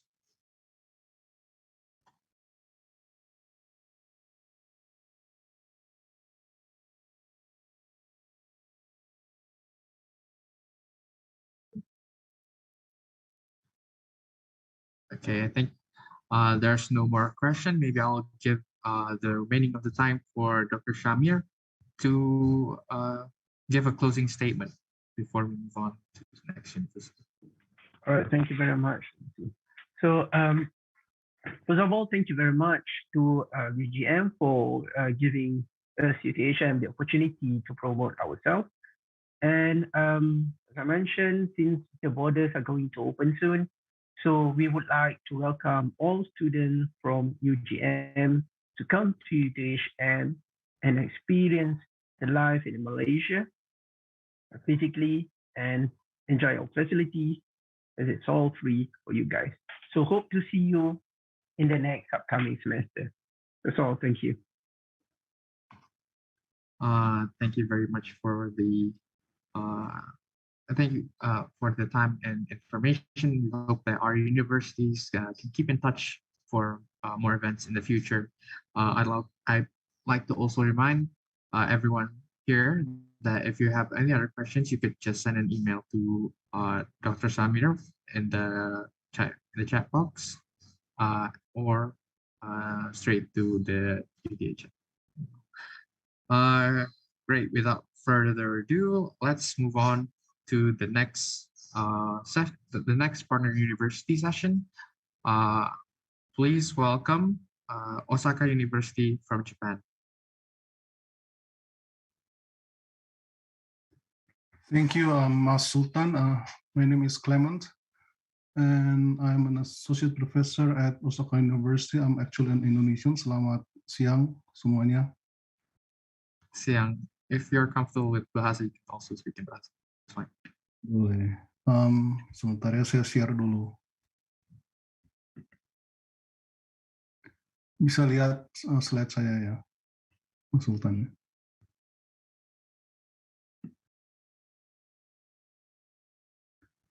Can you see my screen? Yes, it's good. Oke. Baik, terima kasih sebelumnya. Sangat senang sekali bisa bergabung di Online Study Fair for UGM pada siang hari ini. Saya dari Jakarta aslinya dan lulusan S1 dari IPB. Tapi saya ketika datang ke Osaka, senior saya, senpai saya itu dari UGM. Mungkin ada yang kenal Profesor Irfan Priyambada ya. Ya, beliau ini direktur pengabdian kepada masyarakat di UGM sekarang. Nah, dulu itu senpai saya selama beberapa tahun ketika saya datang pertama kali ke Jepang, yang nganterin saya beli sepeda itu Pak Irfan dulu. Oke, sekarang kita akan mulai. Osaka itu adalah kota terbesar di Western Japan, di Jepang Barat. Lalu seluruh Jepang kota ketiga terbesar setelah Tokyo dan Yokohama.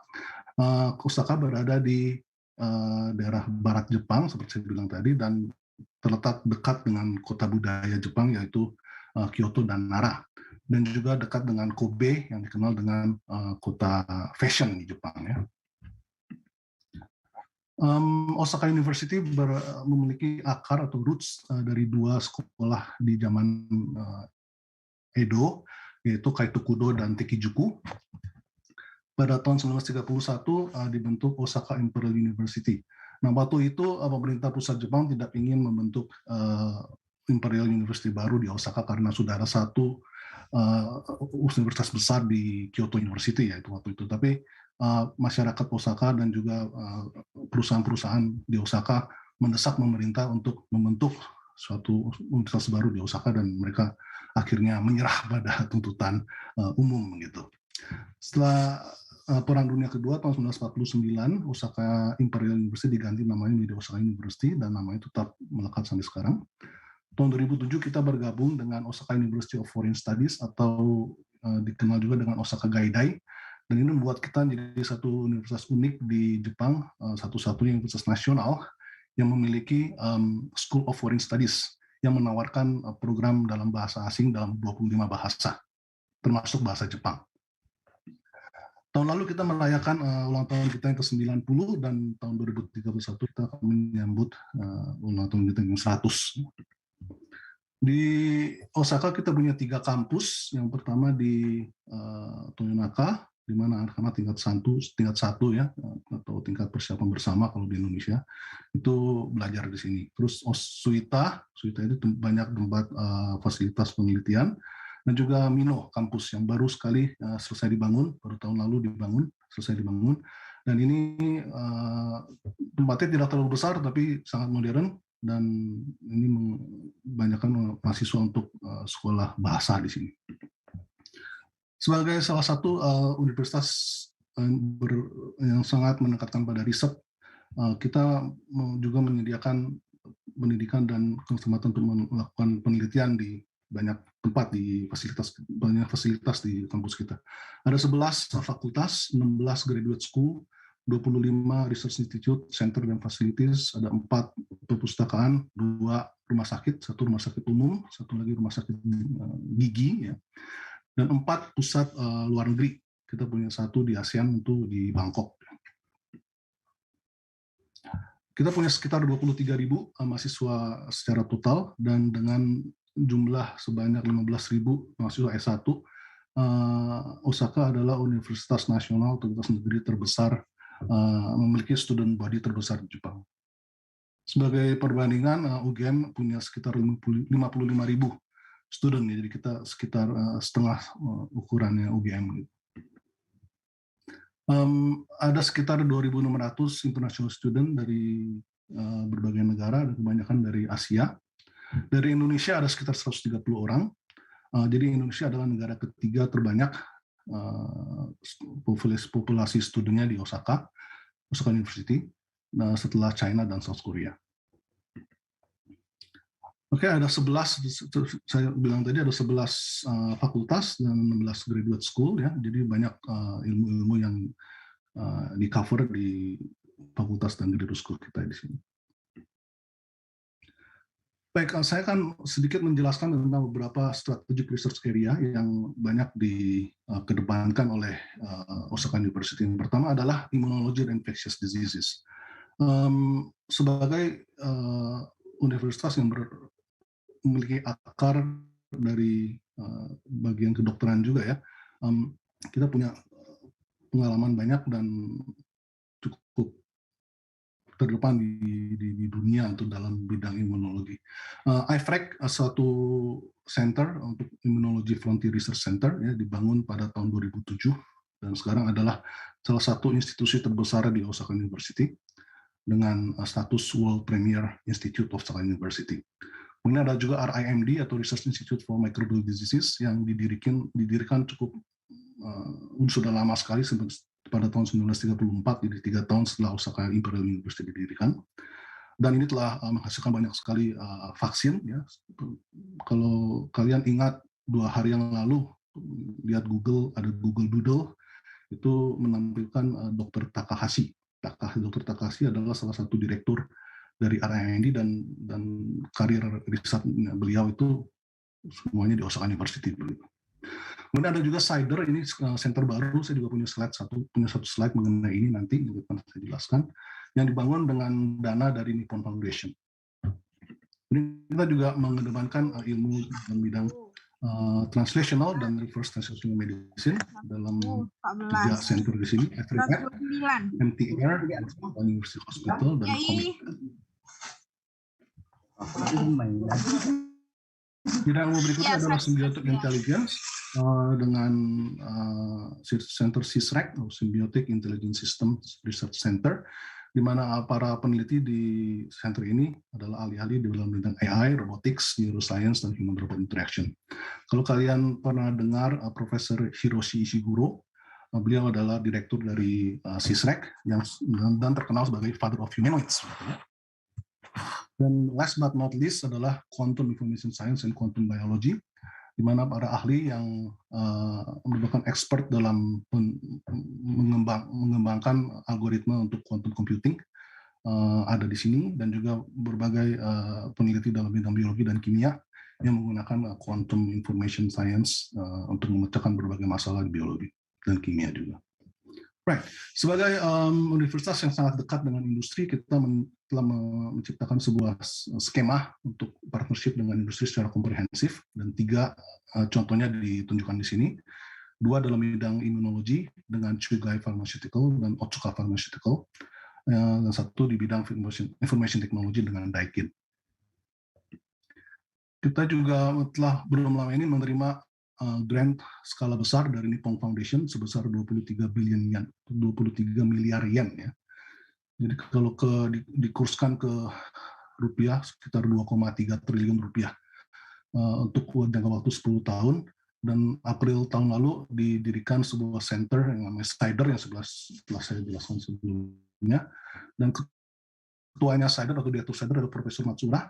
Beliau adalah virologis, ya, ahli virus yang terkenal di Jepang dan seluruh dunia juga, dan teman baik Indonesia. Jadi beliau pernah memberikan seminar bersama dengan Konjen Osaka tentang COVID-19.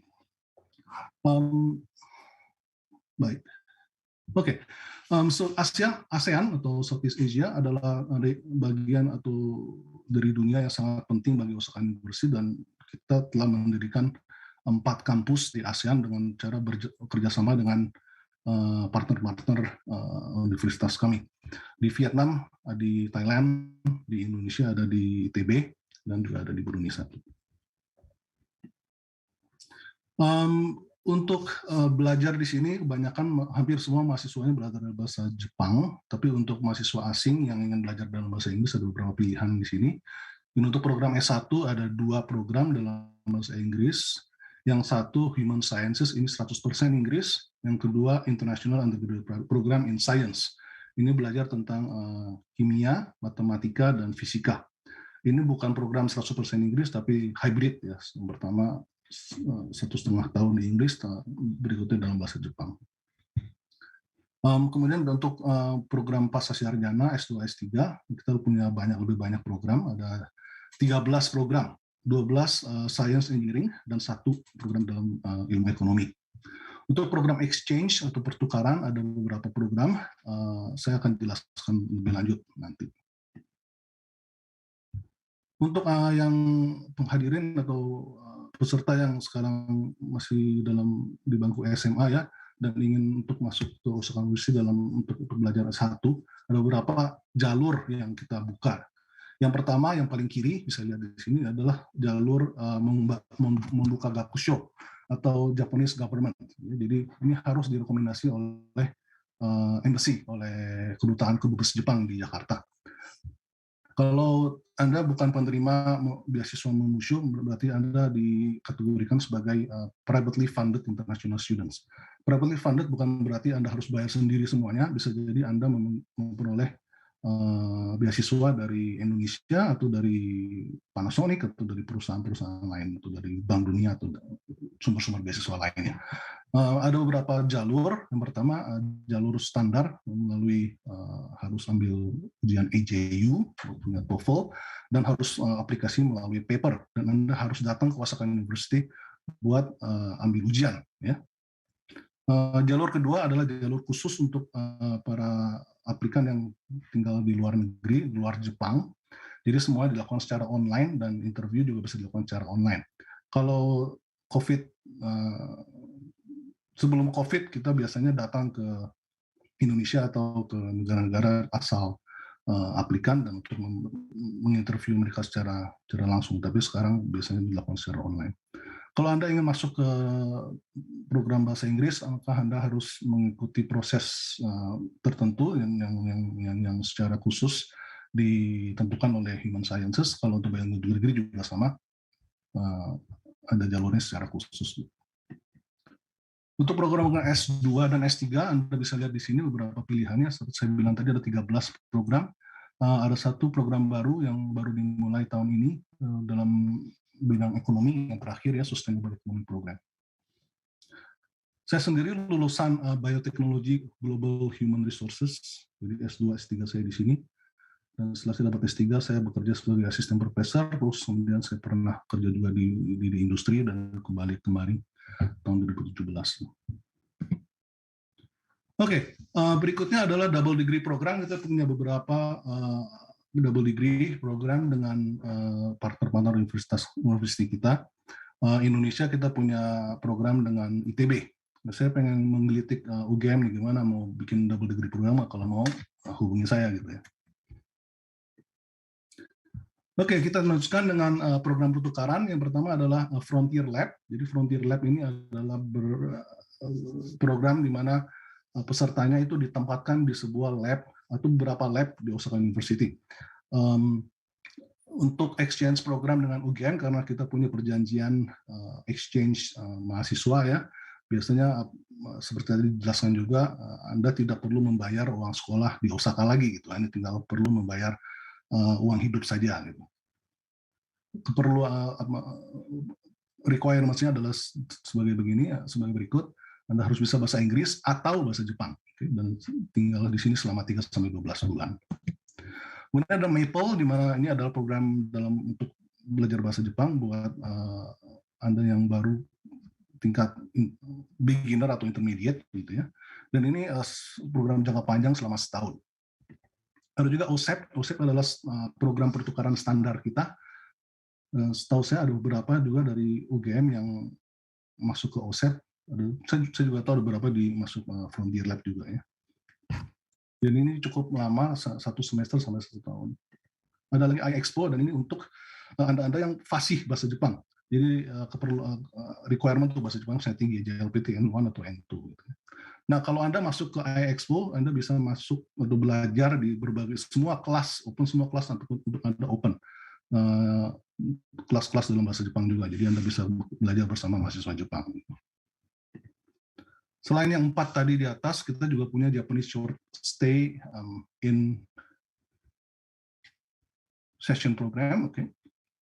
So ini adalah program intensif bahasa Jepang untuk para Anda sekalian yang ingin belajar bahasa Jepang dan punya kemampuan intermediate sampai basic sampai intermediate. Jadi sangat jangka pendek untuk selama 1 bulan atau 2 bulan saja. Baik, berikutnya adalah biaya yang harus Anda bayar. Jadi kalau Anda exchange student, sekali lagi Anda tidak perlu bayar ini, tapi kalau Anda masuk sebagai mahasiswa untuk program degree, program gelar, maka Anda harus bayar sekitar 536.000 yen per tahun. Ini termasuk sangat murah jika Anda bandingkan terus terang dengan Australia atau Amerika atau UK begitu ya. Dan ini biaya ini flat ya, untuk semua program studi dan juga sama untuk universitas publik lain di Jepang. Yang tadi itu hanya uang sekolah, dan kalau Anda hidup di sini tanpa atau dengan beasiswa, biasanya Anda harus membayar sekitar 90.000 sampai 100.000 yen per bulan. Oke. Kalau Anda hidupnya irit, mungkin bisa dikurangi sampai 70.000 yen per bulan begitu. Tergantung gaya hidup Anda juga. Untuk financial aid atau beasiswa ada beberapa yang bisa Anda ambil. Yang pertama adalah Max Scholarship atau Japanese Government Scholarship yang saya ceritakan sebelumnya. Kalau Anda sekarang SMA dan ingin masuk S1 dengan Max, memang harus direkomendasikan oleh Kedubes Jepang di Jakarta. Kalau Anda S1 dan ingin masuk S2 atau S3, kita ada jalur namanya University Recommendation. Yang pertama yang harus lakukan, Anda harus apply ke Osaka University dulu dan kemudian apply melalui jalur University Recommendation. Kita juga punya scholarship dari berbagai fakultas yang di dalam Osaka University, dan biasanya ini diberikan atau diseleksi setelah Anda diterima di program yang Anda ingin masuki. Dan yang lain ada beberapa banyak lagi beasiswa lain, dan Anda silakan lihat ke website JASO ya, mereka punya brosur, banyak sekali keterangan di situ, beasiswa dari Panasonic, dari Sato, dan segala macam. Kita juga punya sistem pembebasan uang sekolah, dan ini diberikan kepada mahasiswa asing. Jadi pembebasan uang sekolah sebesar 50% atau 100%, dan ini harus di-apply, Anda harus minta persetujuan dari kantor ya, setiap semester atau setiap tahun. Oke, kita punya beberapa asrama ya, dormitory. Jadi yang pertama ini adalah Osaka University International House. Ini letaknya di dekat Toyonaka Campus. Bisa jalan sekitar 5 menit sampai 10 menit. Dan rentnya sangat murah, sekitar 5.900 sampai 7.500 yen per bulan ya. Kita baru selesai merenovasi dan membangun 2 asrama besar. Yang pertama di sini adalah Global Village Minosemba, oke? Dan ini terletak di dekat atau di sebelah Mino Campus, dan ini lebih dikhususkan bagi mahasiswa pertukaran dalam bidang bahasa. Ada juga Global Village Tsukumodai yang terletak sekitar 3 km dari Suita Campus. Saya dulu tinggal dekat sini. Ya. Anda bisa datang ke kampus dengan jalan kaki sekitar 30 menit atau naik sepeda sekitar 10-15 menit. Ini ada beberapa foto dari Osaka University Global Village di Tsukumodai. Jadi ini penamatan luar, ada living room dan share kitchen lagi dari sini. Oke, demikian dari saya. Terima kasih untuk kesempatannya, dan jika Anda ingin tahu lebih banyak, silakan visit website kita atau wawasan sosial media. Thank you. Kalau ingin bertanya lebih lanjut, bisa juga kirimkan email ke alamat ini. Terima kasih banyak. Baik, terima kasih atas presentasinya. Untuk ada yang pengen tahu lagi atau pengen bertanya, bisa langsung aja pakai feature raise hand, terus nanti tunggu sampai saya panggil namanya, atau bisa langsung taruh pertanyaannya di chat, bisa dengan format perkenalan nama dan instansi sebelum pertanyaan. Oke, itu ada satu pertanyaan dari Camilla.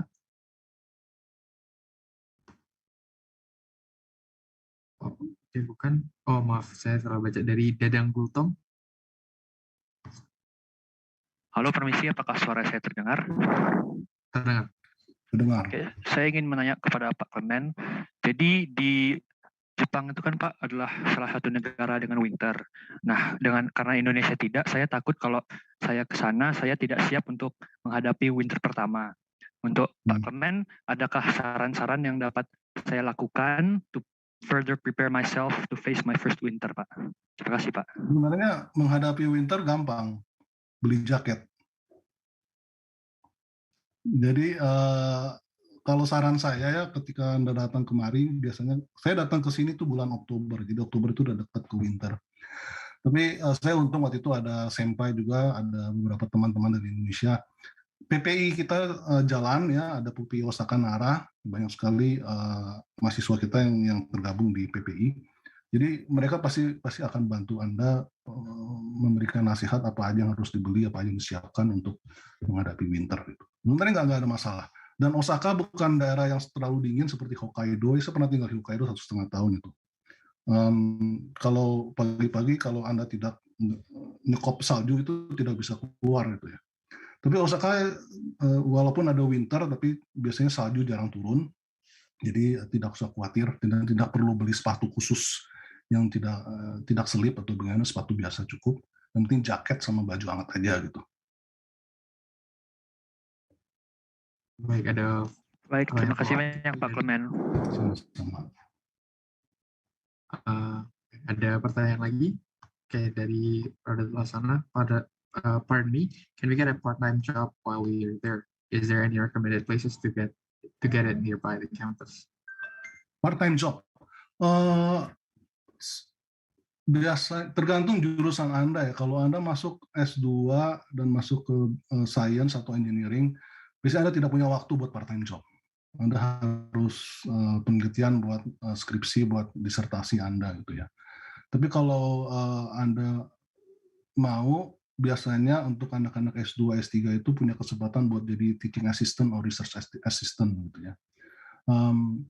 Dan bayarannya cukup tinggi, terus terangnya lebih tinggi daripada bekerja sebagai kasir di convenience store atau di family restaurant gitu ya. Kalau Anda tertarik misalnya datang sini sebagai exchange student, itu biasanya tidak diperbolehkan untuk bekerja paruh waktu. Jadi secara prinsip di Jepang kalau Anda ingin bekerja part time, Anda harus minta izin dari imigrasi gitu. Karena visa Anda sebagai visa pelajar, dan secara prinsip dengan Anda tidak bisa bekerja dengan visa pelajar. Tapi Anda bisa minta surat untuk melakukan aktivitas di luar aktivitas yang diperbolehkan dalam visa. Itu kalau Anda punya itu, Anda bisa bekerja paruh waktu.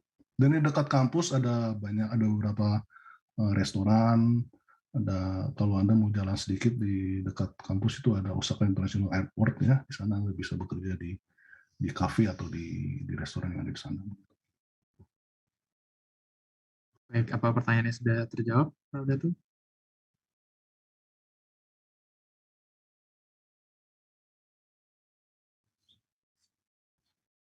Oke, apakah ada pertanyaan lagi?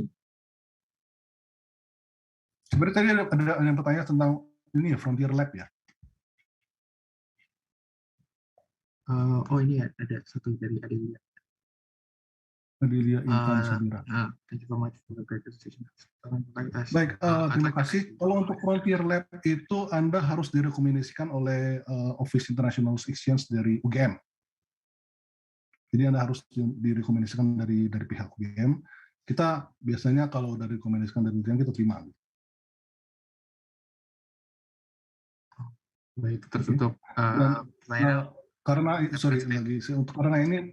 saya terus terang dari sains juga ya, jadi banyak tahu juga tentang ini. Yang penting itu untuk Frontier Lab, Anda bisa Anda tahu Anda mau kemana gitu, mau profesor yang mana, lab yang mana yang ingin Anda tuju gitu ya. Dan banyak koordinasi dengan UGM.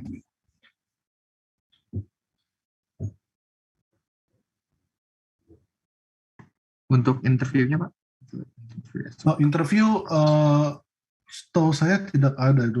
Jadi Anda akan diperkenalkan dengan profesor mungkin akan ngobrol dengan Anda, mungkin ada proyek ini, kalau Anda tertarik, dan profesor juga biasanya smooth, straightforward itu prosesnya. Oke, baik. Apakah ada pertanyaan tambahan dari Adel?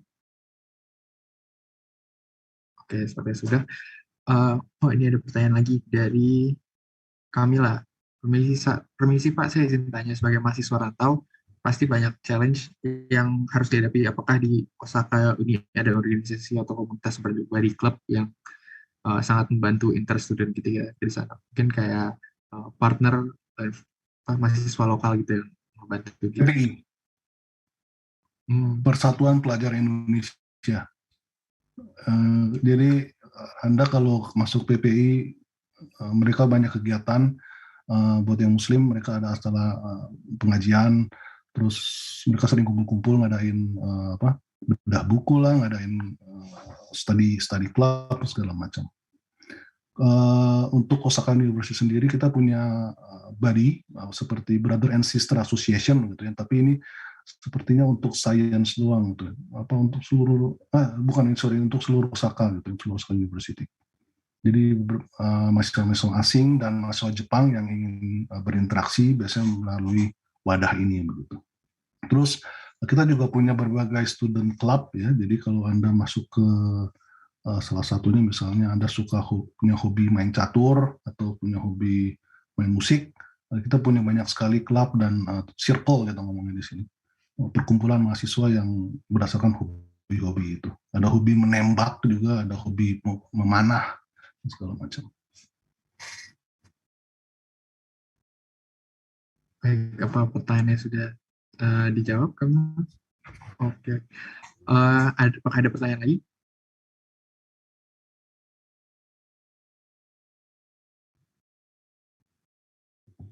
Oke, mungkin dari saya, sepengetahuan saya ada universitas di Jepang yang apabila kita ingin mengajar S2 di sana, kita harus kontak salah satu dosen dulu di sana, nanti baru kalau misalnya udah di accept sama dosenan, baru nanti kita daftar ke universitasnya. Kalau di Osaka gimana tuh prosesnya? Terima kasih Mas Ulfan, itu benar sekali itu, di Osaka juga sama. Jadi untuk mahasiswa S2 ya, yang pertama itu harus kontak profesor. Nah ini kadang-kadang jadi bottleneck juga ya, karena banyak profesor yang nggak baca email atau mereka terlalu sibuk buat ngebalas email Anda gitu. Nah jika Anda email profesor, atau enggak langsung aja saya akan share screen ya. Anda bisa menggunakan satu sistem yang kita kembangkan. Ya. Silakan dicatat ini, Ryumong Osaka AC. Nah ini adalah Osaka University Admissions Assistant Desk. Nah tujuannya adalah Anda mendaftarkan diri Anda di sini, terus Anda upload CV Anda, dan Anda beritahu profesor mana yang Anda ingin tuju, ya labnya ingin tuju, dan dari International Office akan meneruskan dokumen Anda ke profesor tersebut. Jadi istilahnya nggak ada alasan buat profesor itu tidak membalas email Anda gitu. Beliau akan tahu kalau ada satu atau ada mahasiswa dari UGM yang ingin masuk ke labnya dia. Oke. Oke, baik. Terima kasih atas jawabannya.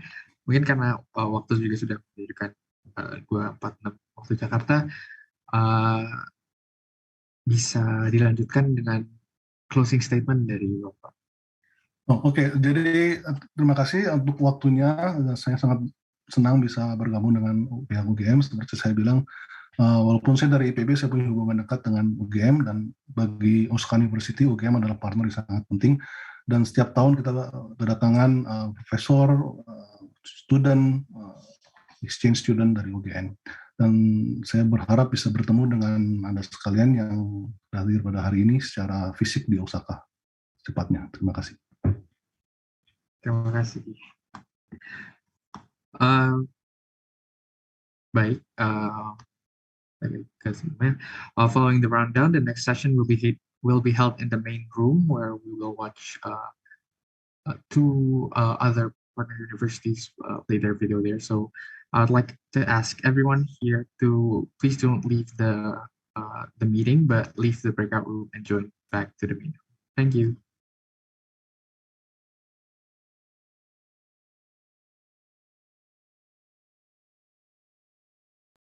Recording stopped.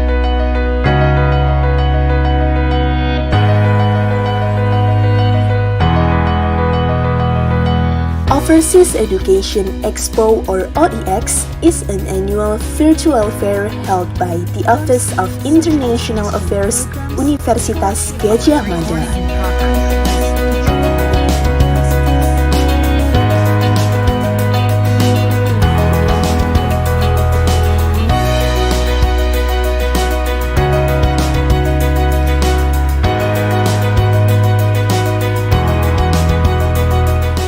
This time, OEX 2022 is going to be held by OIA UGM in collaboration with UGM Body Club.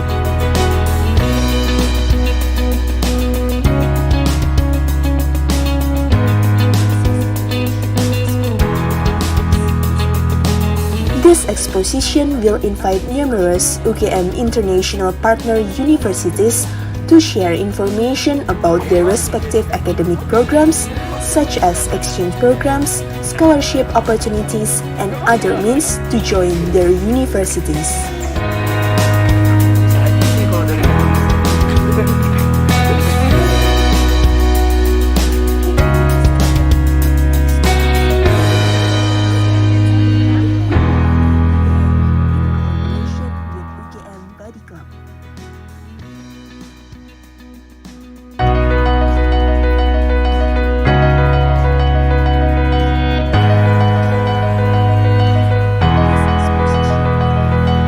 Overseas Education Expo or OEX is an annual virtual fair held by the Office of International Affairs Universitas Gadjah Mada.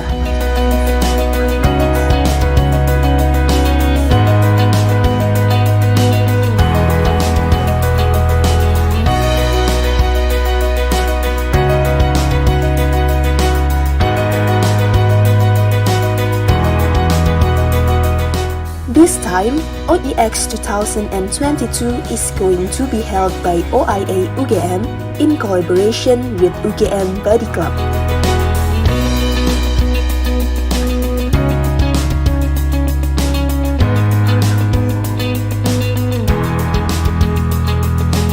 This exposition will invite numerous UGM international partner universities to share information about their respective academic programs, such as exchange programs, scholarship opportunities, and other means to join their universities.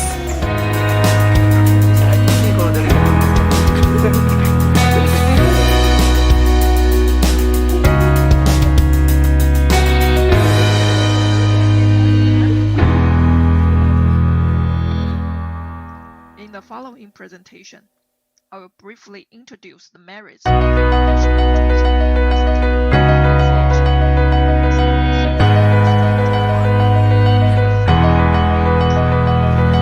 Overseas Education Expo or OEX is an annual virtual fair held by the Office